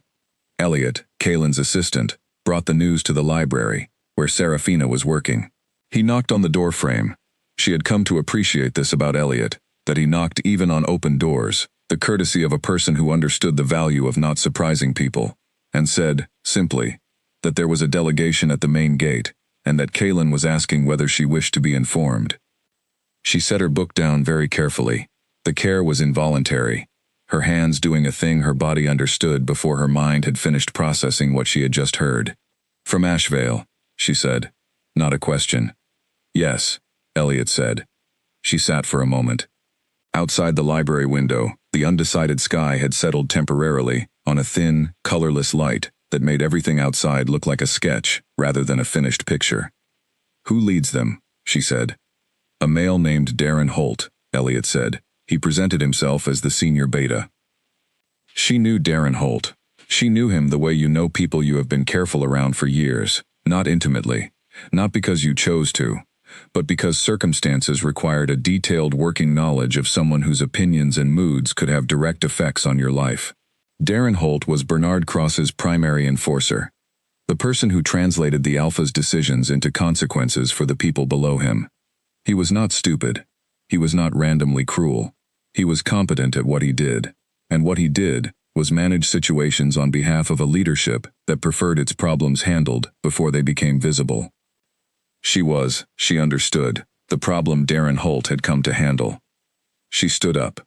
"Tell Kaylin I wish to attend," she said. "Tell him I wish to be present in the room." Elliot nodded and left, and she stood there for a moment, in the library she had come to think of as partly hers, the second-floor spot with the good light, the philosophy section on the east wall, Ruth's preferred table, with its permanent ring from decades of morning tea, and she did something she had learned here, in this place, from these people. She made a deliberate choice about who she was going to walk into that room as. Not the Serafina who had arrived 6 weeks ago, narrow and carefully arranged, taking up the minimum available space. Not the person who had learned to manage every variable in a room before entering it, who had organized herself in advance around anticipated disapproval. She was going to walk into that room as the person she had spent 6 weeks being. The one who read in the library and walked the western boundary and had conversations that went where they needed to go, and told a beta who had difficulty with her presence that she was not asking him to feel anything he did not genuinely feel. That person. She went downstairs. Kaylin met her in the corridor outside the main hall. He looked at her with the quick, complete attention of someone reading a situation. "You do not have to be in the room," he said. "I can handle this entirely without your presence." "I know," she said. "I want to be there." He looked at her for another moment. "You know Darren Holt," he said. "Yes." "What is his approach?" She thought about this, because the question deserved a real answer. "He is reasonable when he believes the situation calls for reason," she said. "He becomes something else when he believes he is in a position of leverage. He has come here believing he has leverage, because Ashvale has always been able to leverage me. I have always been in a position where I needed to accommodate what they decided." "You are not in that position now," Kaylin said. "I know," she said. "That is why I want to be in the room." He nodded. He held the door to the main hall open for her, and she walked through it. The hall was arranged with the Blackmore delegation on one side of the long central table. Kaylin, flanked by Owen Fletcher and another senior advisor named George Aldridge, a quiet, broad-shouldered man who had the specific quality of someone whose stillness is a form of strength, and the Ashvale delegation on the other. Darren Holt at the center, 5 wolves behind him. Holt was in his human form, mid-40s, with the upright, deliberate posture of a man who has spent his life in proximity to authority, and has developed authority of his own through that proximity. He looked at Serafina when she entered. Something moved behind his eyes, a recalculation. She sat down at the table beside Owen Fletcher, who had come to the meeting himself, which she noted. 3 weeks ago, Owen Fletcher's presence in this room for her benefit would not have been something she would have predicted with confidence. Here he was, in his seat, with the neutral, prepared expression of a man who had made his peace with a situation and was now engaged with it professionally. She noted this and tucked it away. Kaylin sat down last. He was the last to sit, not as theater, but because he was the last to arrange himself, the last to settle, which meant the room did not begin until he was ready, and his readiness was never performed. It simply arrived. "Darren Holt," Kaylin said. Not a greeting, an identification. Alpha King, Holt said. The title was correctly used, which meant Holt had been briefed and had decided that the opening position would be formal respect rather than anything adversarial. You have crossed my border to address a matter related to Seraphina Vale, Kalen said. The Ashvale Pack, Holt said, has an interest in confirming the welfare and circumstances of a pack member who departed without formal process. The language was careful. Welfare, circumstances, the framing of concern rather than claim. Seraphina Vale departed Ashvale of her own choice, Kalen said. She arrived in Blackmore territory and has been resident here as a guest with full rights for 7 weeks. Her welfare is excellent. Her circumstances are her own. Holt looked at Seraphina. We would like to hear this from Seraphina herself, he said. She had been waiting for this. She had known it was coming. She held his gaze, and she thought about the very specific history of her eyes and Darren Holt, and every person in Ashvale who had used her gaze as evidence of something that needed correction. Too direct, too unmanaged, too much confidence for someone of her station. She held it. I left Ashvale voluntarily, she said. I am here voluntarily. I am well. I have everything I need, and more than I had before. She paused, choosing the next words with precision. I have no intention of returning to Ashvale. The room absorbed this. Holt's expression did not change visibly, but something in the quality of his attention shifted. He was recalculating again, more extensively this time. The pack has obligations to its members, he said. When a member departs without formal process, I was not a member of the Ashvale Pack in any meaningful sense, Seraphina said, and she kept her voice entirely level, not cold, not heated, just precise. I was housed there. I was used there. I was managed there. The word member implies a reciprocal relationship that did not exist. She met his gaze steadily. You know this is true. You have always known this is true. The question before you now is whether you are going to continue using the language of obligation when what you mean is ownership, or whether you are going to say what this actually is. Silence. Holt looked at her for a long moment. He was not a dishonest man. She had always known this. He was a man whose honesty operated within the limits set by whoever he was working for, but the capacity for it was present. She was counting on that capacity. The Ashvale Pack, he said, slowly, has an interest in your well-being and in maintaining a respectful relationship with the Blackmore territory. This was a pivot. She recognized it. He was stepping back from the leverage position and into something more sustainable. I appreciate the concern for my well-being, she said. I can assure you it is addressed. A pause. A respectful relationship between Ashvale and Blackmore is Kalen's matter to discuss, not mine. She had effectively handed the conversation to Kalen with one sentence, and she had done it deliberately. She had said her piece. She had said it to the person who needed to hear it, in the room, with the full weight of Blackmore's presence behind her. Further words from her would be surplus. Kalen, beside her, said nothing for a moment. She could feel, without looking at him, the particular quality of his attention. He had been watching her handle this room. The Blackmore territory, he said, directing his attention to Holt, is glad to maintain a civil relationship with Ashvale. We have no outstanding conflicts. We intend none. His voice was even. What I want to be clear about, so that this conversation does not need to happen again, is that Seraphina Vale is under my protection. That protection is not conditional, and it does not have an expiration. Any future communication regarding her from your pack should be directed to her, not to me, because she is not my concern to manage. She is a person who makes her own decisions. Holt looked at Kalen. Something worked behind his expression. Understood, he said, and the word had weight behind it. Not reluctant weight, considered weight. The meeting was over in 15 minutes, which Seraphina found efficient and correct. Holt was courteous in departure. He looked at her once more before he left, and in that look she saw something she had not expected.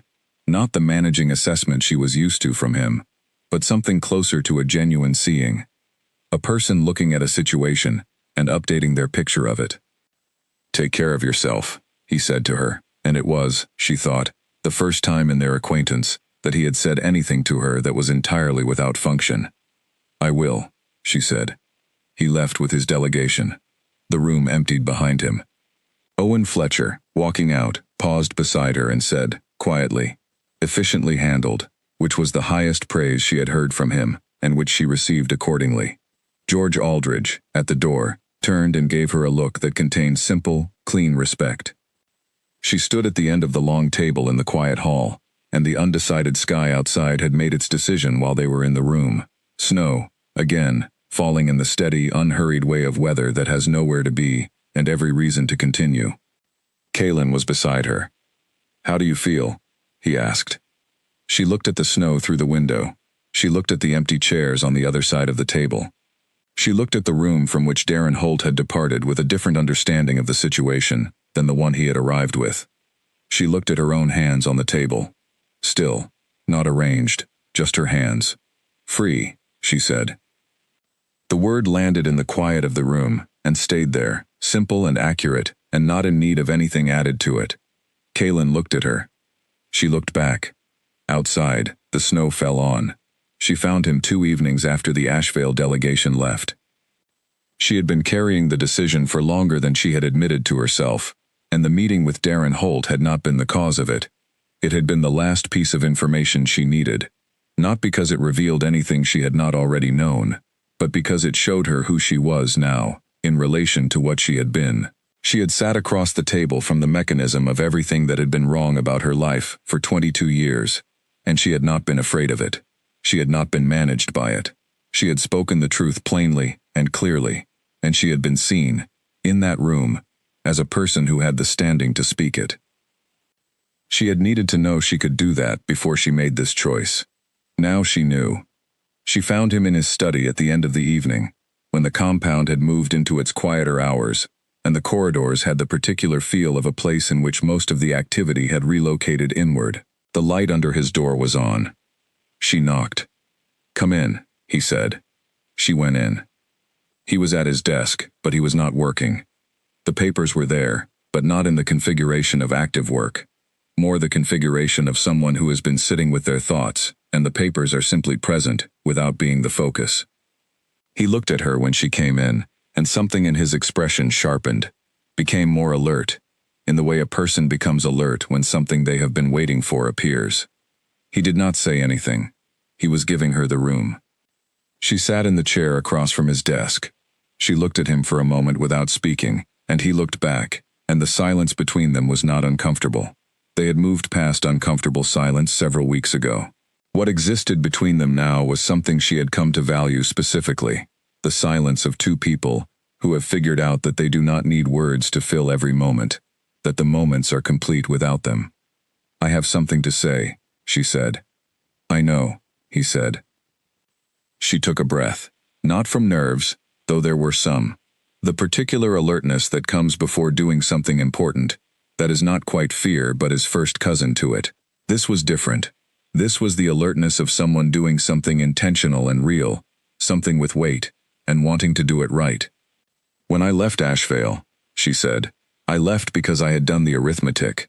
I had looked at my situation from every direction, and the result was the same from all of them. There was no version of staying that was survivable in the long term, so I left." She paused. "I did not leave toward anything. I was leaving away from something. I did not know that something else existed. I did not have access to the idea that what I was moving toward might be as important as what I was moving away from." He was very still, listening with everything. "I spent 6 weeks here watching this place and the people in it," she said, carefully. "The way I watch everything carefully, because that is what I have learned to do, because it has been necessary. And what I found, piece by piece, was something I did not have a prior framework for." She met his gaze directly. "A place that operates according to what it says it operates according to. People who are what they present themselves to be. A version of authority that is not a mechanism for taking from people. A pause. And you, who are all of those things and more." His expression moved through something. She watched it, the particular movement she had come to know, the shift from the working face to the something underneath it. "I am not saying yes because of the bond," she said. "I want to be very clear about that, because I think you need to hear it clearly. The bond is real. I felt it on the night I walked through the forest. I feel it now, in this room. I am not denying it." She paused. "But a bond is not the same as a choice. A bond tells you that something is significant. It does not tell you what to do about it. What I have been doing for 6 weeks is deciding what to do about it. On my own terms, with my own reasoning.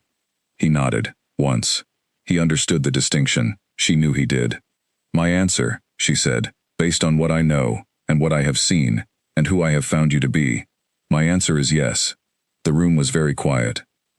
Outside the window, the December night pressed against the glass. Inside, the fire in the corner had burned down to the kind of steady warmth that does not need tending, that has reached its consistent temperature and will hold it. Kaylin looked at her. For the first time in their acquaintance, for the first time across all the evenings in the courtyard and the afternoons in the corridors and the territorial walk and every conversation they had navigated together, she saw something in his face that was completely unguarded.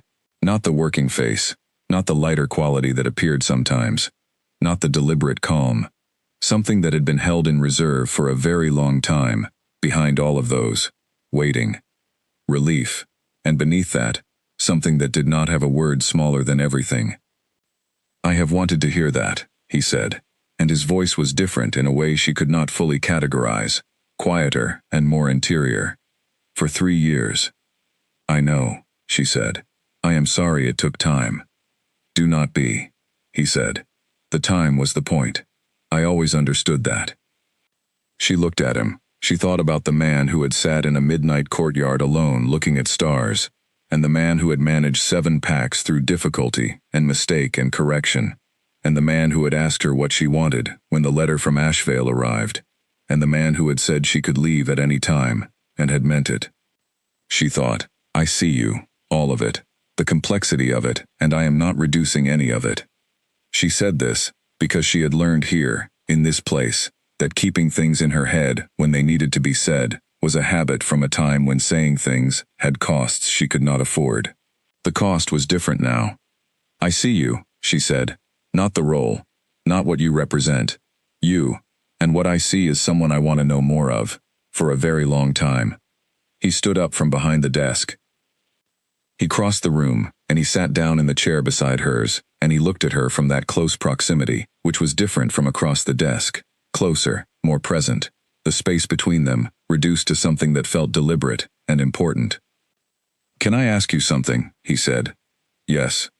When you followed the pull, that night in the forest, if you had known where you were going, if you had known all of this was waiting at the end of it, would you have come?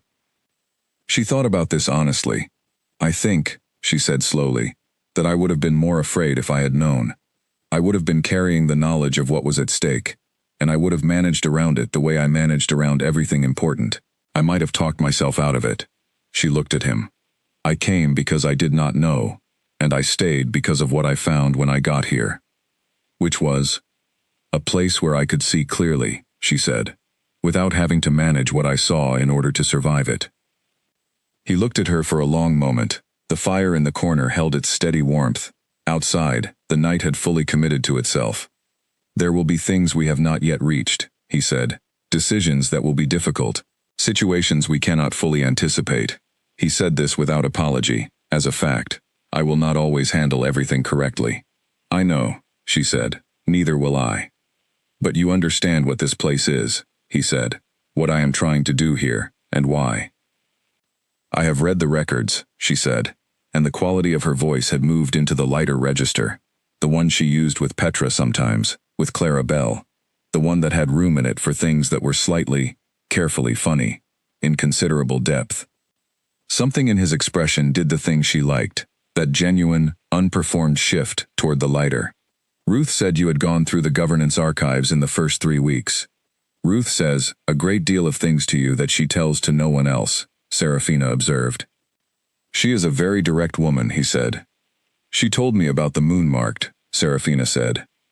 He looked at her steadily. How do you feel about that? About that knowledge?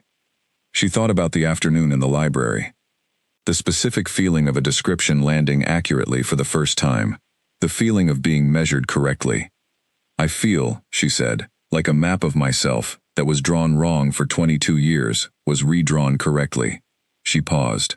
I am still getting used to the new map. That makes sense, he said. I do not want to carry it as a significance I have to live up to, she said. I want to carry it as information. About what I am, and why certain things about me are the way they are. That is the right way to carry it, he said. They sat beside each other in the quiet of the study, the fire at the corner, the night at the window, the papers on the desk that could wait as long as they needed to wait. After a while, she said, "What happens now, in the practical sense?" He looked at her. Something in the look was warm and precise at the same time, the quality of a person who has been thinking about an answer for longer than the conversation that asked for it. "We take time," he said. "There is no ceremony required immediately. The bond does not operate on a schedule. We take time to simply be in the same place, making the same choices, learning the ordinary things." "The ordinary things," she said. "What you take in your tea," he said. "What you are like on the days when things are difficult. What you find funny. What you cannot tolerate. What you need when you are tired." He paused. The things that the extraordinary version of a story always leaves out, because they do not read as dramatic, but they are the actual content. She looked at him. She thought about the book organization system in her old room that made sense to no one else, the plants on the windowsill that she had not been able to take, the specific quality of silence that she had always sought out in rooms full of noise. "I cannot tolerate people who hedge," she said, "who say what they mean in the longest possible way that still allows them to take it back later." "I know," he said.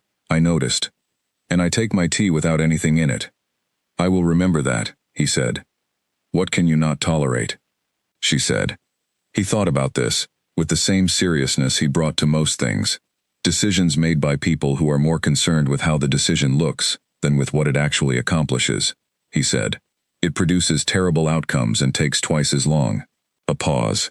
"And poorly organized bookshelves. It is irrational, I am aware." She looked at him. "My system is entirely logical," she said. "It is simply not alphabetical." "What is it?" "Thematic," she said. "By what the books are actually about, rather than who wrote them, so that books that are in conversation with each other are in proximity." He was quiet for a moment, and she watched him consider this. "That is better than alphabetical," he said. "I know," she said. They sat in the study until the fire had burned down, and the night had deepened, and from somewhere in the compound came the sound of someone making their last round of the building, the steady footsteps of a person doing a quiet job at the end of a day, the sound of the place taking care of itself. She stood to go. He stood with her. At the door, she turned. "I will see you tomorrow," she said. "Yes," he said. Not a ceremony, not a declaration. The specific, solid, ordinary thing. She went to her room, and she looked out the window at the courtyard, at the fire pit, at the snow on the stones, at the walls of a place she had been brought to by something she could not explain, and had stayed in because of something she could. She had arrived with nothing, and the clothes she was wearing. She was leaving that room with a territory, with people, with a library and a woman named Ruth, and a warrior named Petra, and a 17-year-old named Clara Bell, and an advisor named Owen, who found better books when it mattered. With a place she understood down to its structure, all the way through. With a person she had chosen freely, with her whole picture assembled, with her eyes open. She stood at the window until the snow stopped falling, and the clouds cleared and the stars appeared, and she looked at them, and she thought of the midnight courtyard, and she smiled, not the careful, managed expression she had always calibrated for public use, but the real one, the one with no audience, the one that was just hers. She was home. The morning of the ceremony arrived the way mornings do, when you have not been sleeping heavily, gradually, with full awareness, the dark thinning at the window, rather than disappearing all at once, the world coming back in stages, rather than announcing itself with the sudden clarity of a well-rested awakening. Serafina had been awake since before the light, not from anxiety, from the specific alertness of someone who is moving toward something real, and whose body understands this before the day has technically begun. She had lain in the dark and looked at the ceiling, and she had gone through it, not rehearsing, not managing, just holding the shape of the day ahead and feeling its weight in a way she found, to her own surprise, comfortable. She had asked for a small gathering. She had asked for this specific, and Kalen had not argued it, had not suggested something larger was more appropriate to the occasion, had simply said, "What do you want?" which she had learned was not a diplomatic gesture with him, but an actual question, expecting an actual answer. What she wanted was the people who had made the difference, the ones who had, in their own ways and at their own paces, done the thing that had made this possible. Not the bond, not the circumstance, but the experience of being in this place and finding it to be what it said it was. Petra, Ruth, Clara Bell, Owen Fletcher, who had gotten there at his own pace and arrived fully. George Aldridge, who had been in the room when Darren Holt came and had stood as a quiet wall of consideration. Rory, who had seen something worth defending before it was easy to defend it. Elliot, who knocked on open doors and handled things with the care of someone who understood that care was not a small thing. And the clearing. She had asked for the ceremony to happen in the clearing, where she had woken on that November morning. She could not have explained this to anyone's complete satisfaction, but she had not needed to, because when she told Kaylin, he had not asked her to explain it. He had only said, "Yes, of course," as though it were the obvious choice, as though he might have suggested it himself. The clearing was a 20-minute walk from the compound. They went in the morning, when the December light was doing what December light did at its best, flat and even, without the shadows and angles of other seasons, making the world look simplified in a way that felt like clarity, rather than reduction. The snow had been heavy the previous night, and the path was white and unbroken, except for the tracks they were making now. She walked beside Petra, who had her coat and her silence, the particular companionable quiet of someone who knows when words are not what the moment requires. Behind them, the others, their footsteps making the snow announce them to the empty morning. Kaylin walked ahead. He did not look back. He had said, when they set out, that the walk was hers, that he would be at the clearing when she arrived, and then he had gone ahead with the particular stride of someone who knows the way by memory and is moving through it with intention. She watched his back as they walked. She thought about the first time she had followed that back, through the gap in the tree line, into the compound, into the courtyard and through the gate, and into all of this. She had followed then, because he had not checked to see if she was following, and that absence of surveillance had been the most remarkable thing she had encountered in that entire extraordinary morning. He still did not check. He still walked ahead without looking back, and she still followed, but the meaning of the following had changed entirely. They came through the tree line into the clearing. The clearing was different in December snow than it had been in November frost, but the essential thing was the same. The wide circle of grass, now white, the ring of dark trees, the sky above. The sky was doing what it had been doing when she woke here, that pewter and cloud arrangement, neither committed to sun nor to storm. Kaylin was standing at the center. He had gotten there ahead of them, and he was standing in the snow in the middle of the clearing, and he was looking at the sky, which she recognized as his version of the midnight courtyard, the specific stillness of a person whose thoughts have reached a place where they need the open air around them to fully form. He heard them come through the tree line, and he looked. He looked at her, across the clearing. She crossed it. She walked through the snow in the morning light, and she crossed the clearing, and she stopped in front of him, and she looked at his face, the full, complete, complicated face of a person she had assembled into a whole picture over 8 weeks of paying honest attention, and she felt the particular quality of standing in a place you have chosen freely with your whole self. She had a thing to say.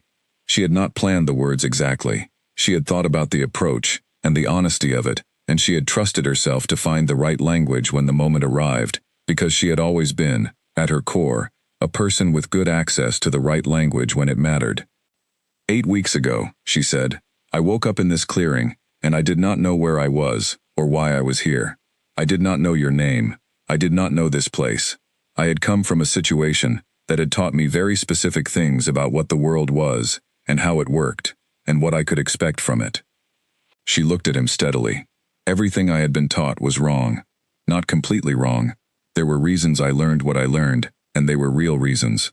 But the map I had was the map of one specific place, and I had been applying it to the entire world, and the map was wrong.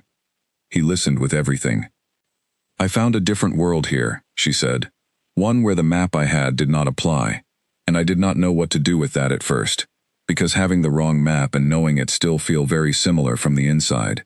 There is still the disorientation, still the reaching for familiar landmarks, and finding they are not there. She paused. What made the difference was the people. Who you are. Who they are. She glanced briefly at the circle around them. These specific people who had been her education.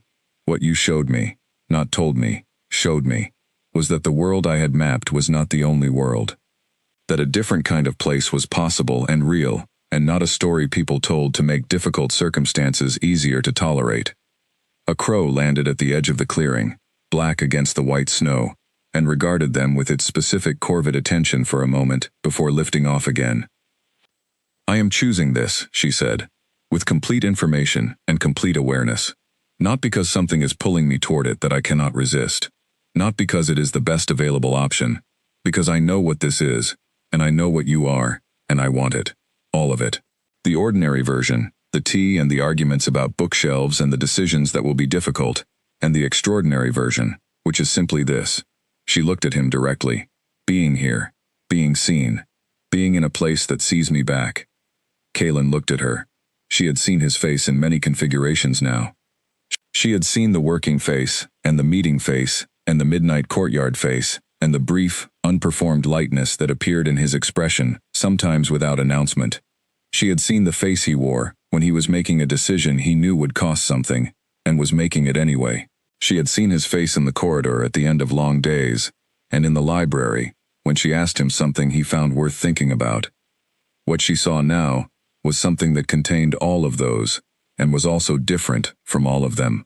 The specific face of a person who has finally arrived somewhere they have been traveling toward for a very long time, and has found it to be exactly what they hoped it would be. And this has undone them slightly, in a way they are entirely at peace with. He said, "I have known your name for 3 years. I have known your location, and your circumstances, and the outline of your life, and I have known nothing true about you. Because knowing the facts of a person is not the same as knowing the person, and I had only the facts." He looked at her with everything visible.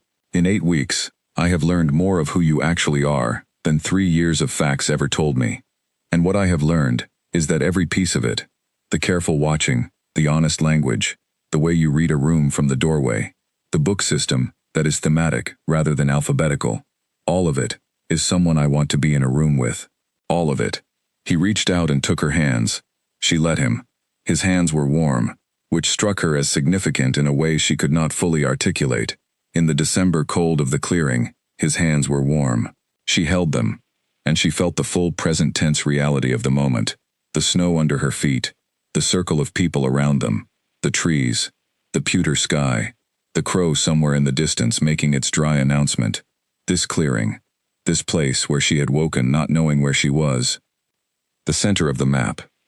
"I will say something simple," Kaelin said, and his voice was quiet, only for her, or as only for her as something can be, in a small circle of people who love you. "I will be honest with you. I will be consistent. I will not always be right, but I will always tell you when I was wrong. I will see you as the person you are, rather than the category you arrived in, and I will never, in whatever time we have, give you cause to question whether this place is safe." He looked at her hands in his. "That is all," she said. "That is everything." She said it because it was true. Not the sweeping declaration, not the volume. The specific, quiet, real things. Honesty, consistency, the willingness to be wrong about something and say so. The promise of safety given by someone whose safety was structural rather than conditional. That was everything. That was the whole of what she had spent 22 years without, and 8 weeks learning to believe was possible. She tightened her hands around his. "I will be difficult sometimes," she said. "Not unreasonably, but I watch things carefully, and I have strong opinions about what I see, and I do not smooth them over." "I know," he said. "I am counting on it." "I will read for very long stretches without surfacing," she said. "I have a large library," he said. "I will reorganize your study," she said, thematically. Something moved in his expression, that genuine, unperformed shift, the lightness. "I will argue it at the time," he said, "and probably concede afterward." "Yes," she said. "You will." Around them, in the circle, the people laughed. Not politely. Genuinely. The specific warmth of people who have been waiting for this, and are glad it is here, and are not trying to hide that they are glad. Petra, who did not laugh easily, was laughing. Ruth, who held her cup of something warm she had carried from the compound, and who had been standing with the precise posture of someone attending an important occasion, was smiling, in the way people smile when something resolves correctly, not with surprise, but with the satisfaction of a thing arriving at the place it was always heading. Clara Bell, standing beside Rory, had the bright, quick energy of someone who is genuinely happy and is not organizing that happiness into anything more considered than itself. Owen Fletcher, at the edge of the circle, had his hands in his pockets and an expression she had never seen on him before. Open, uncalculated, present. He caught her eye. He nodded. One clean, complete acknowledgement. She nodded back. The bond settled between her and Kaylin like something coming into its final position.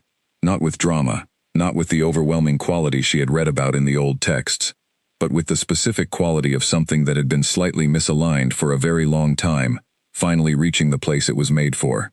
Quiet, solid, the sound of a key turning in a lock that fits. She had felt a version of this in the forest, on the night she followed the pull. This was the completed version, the actual thing, rather than the approach to it.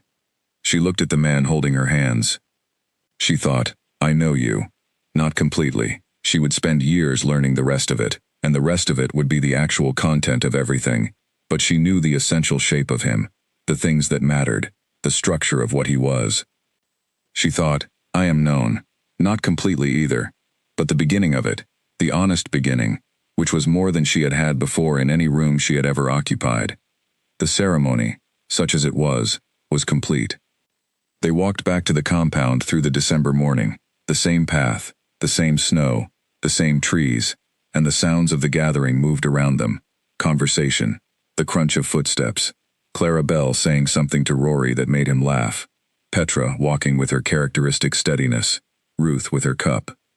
The compound received them the way it received everything, with the ordinary warmth of a place that knows what it is, and does not need the occasion to be larger than it is, to give it its proper weight. In the record that Elliot wrote afterward, in his precise administrative hand, the entry was simple. Bond ceremony.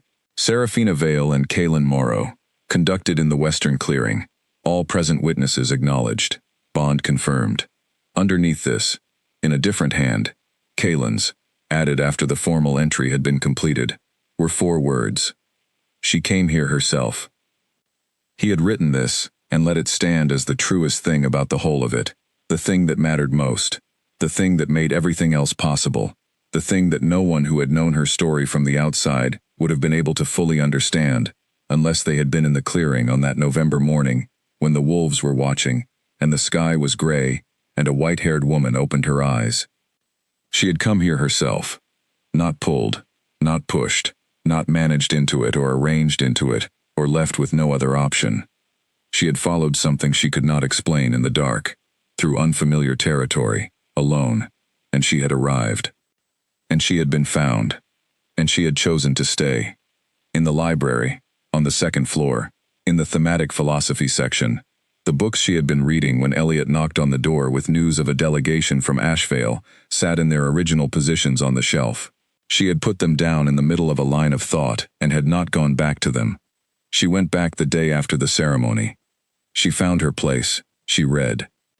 The world outside the library windows was December, and cold and white, and the fire in the courtyard was going, and someone was crossing the stones toward the main building, and a dog of medium enthusiastic breed was following at speed, and somewhere in the compound, Kaylin was in a meeting that would run until mid-afternoon, and Petra was in the eastern wing, and Ruth was probably at her own table on the ground floor, and Clara Bell was probably doing whatever Clara Bell did on Tuesday mornings.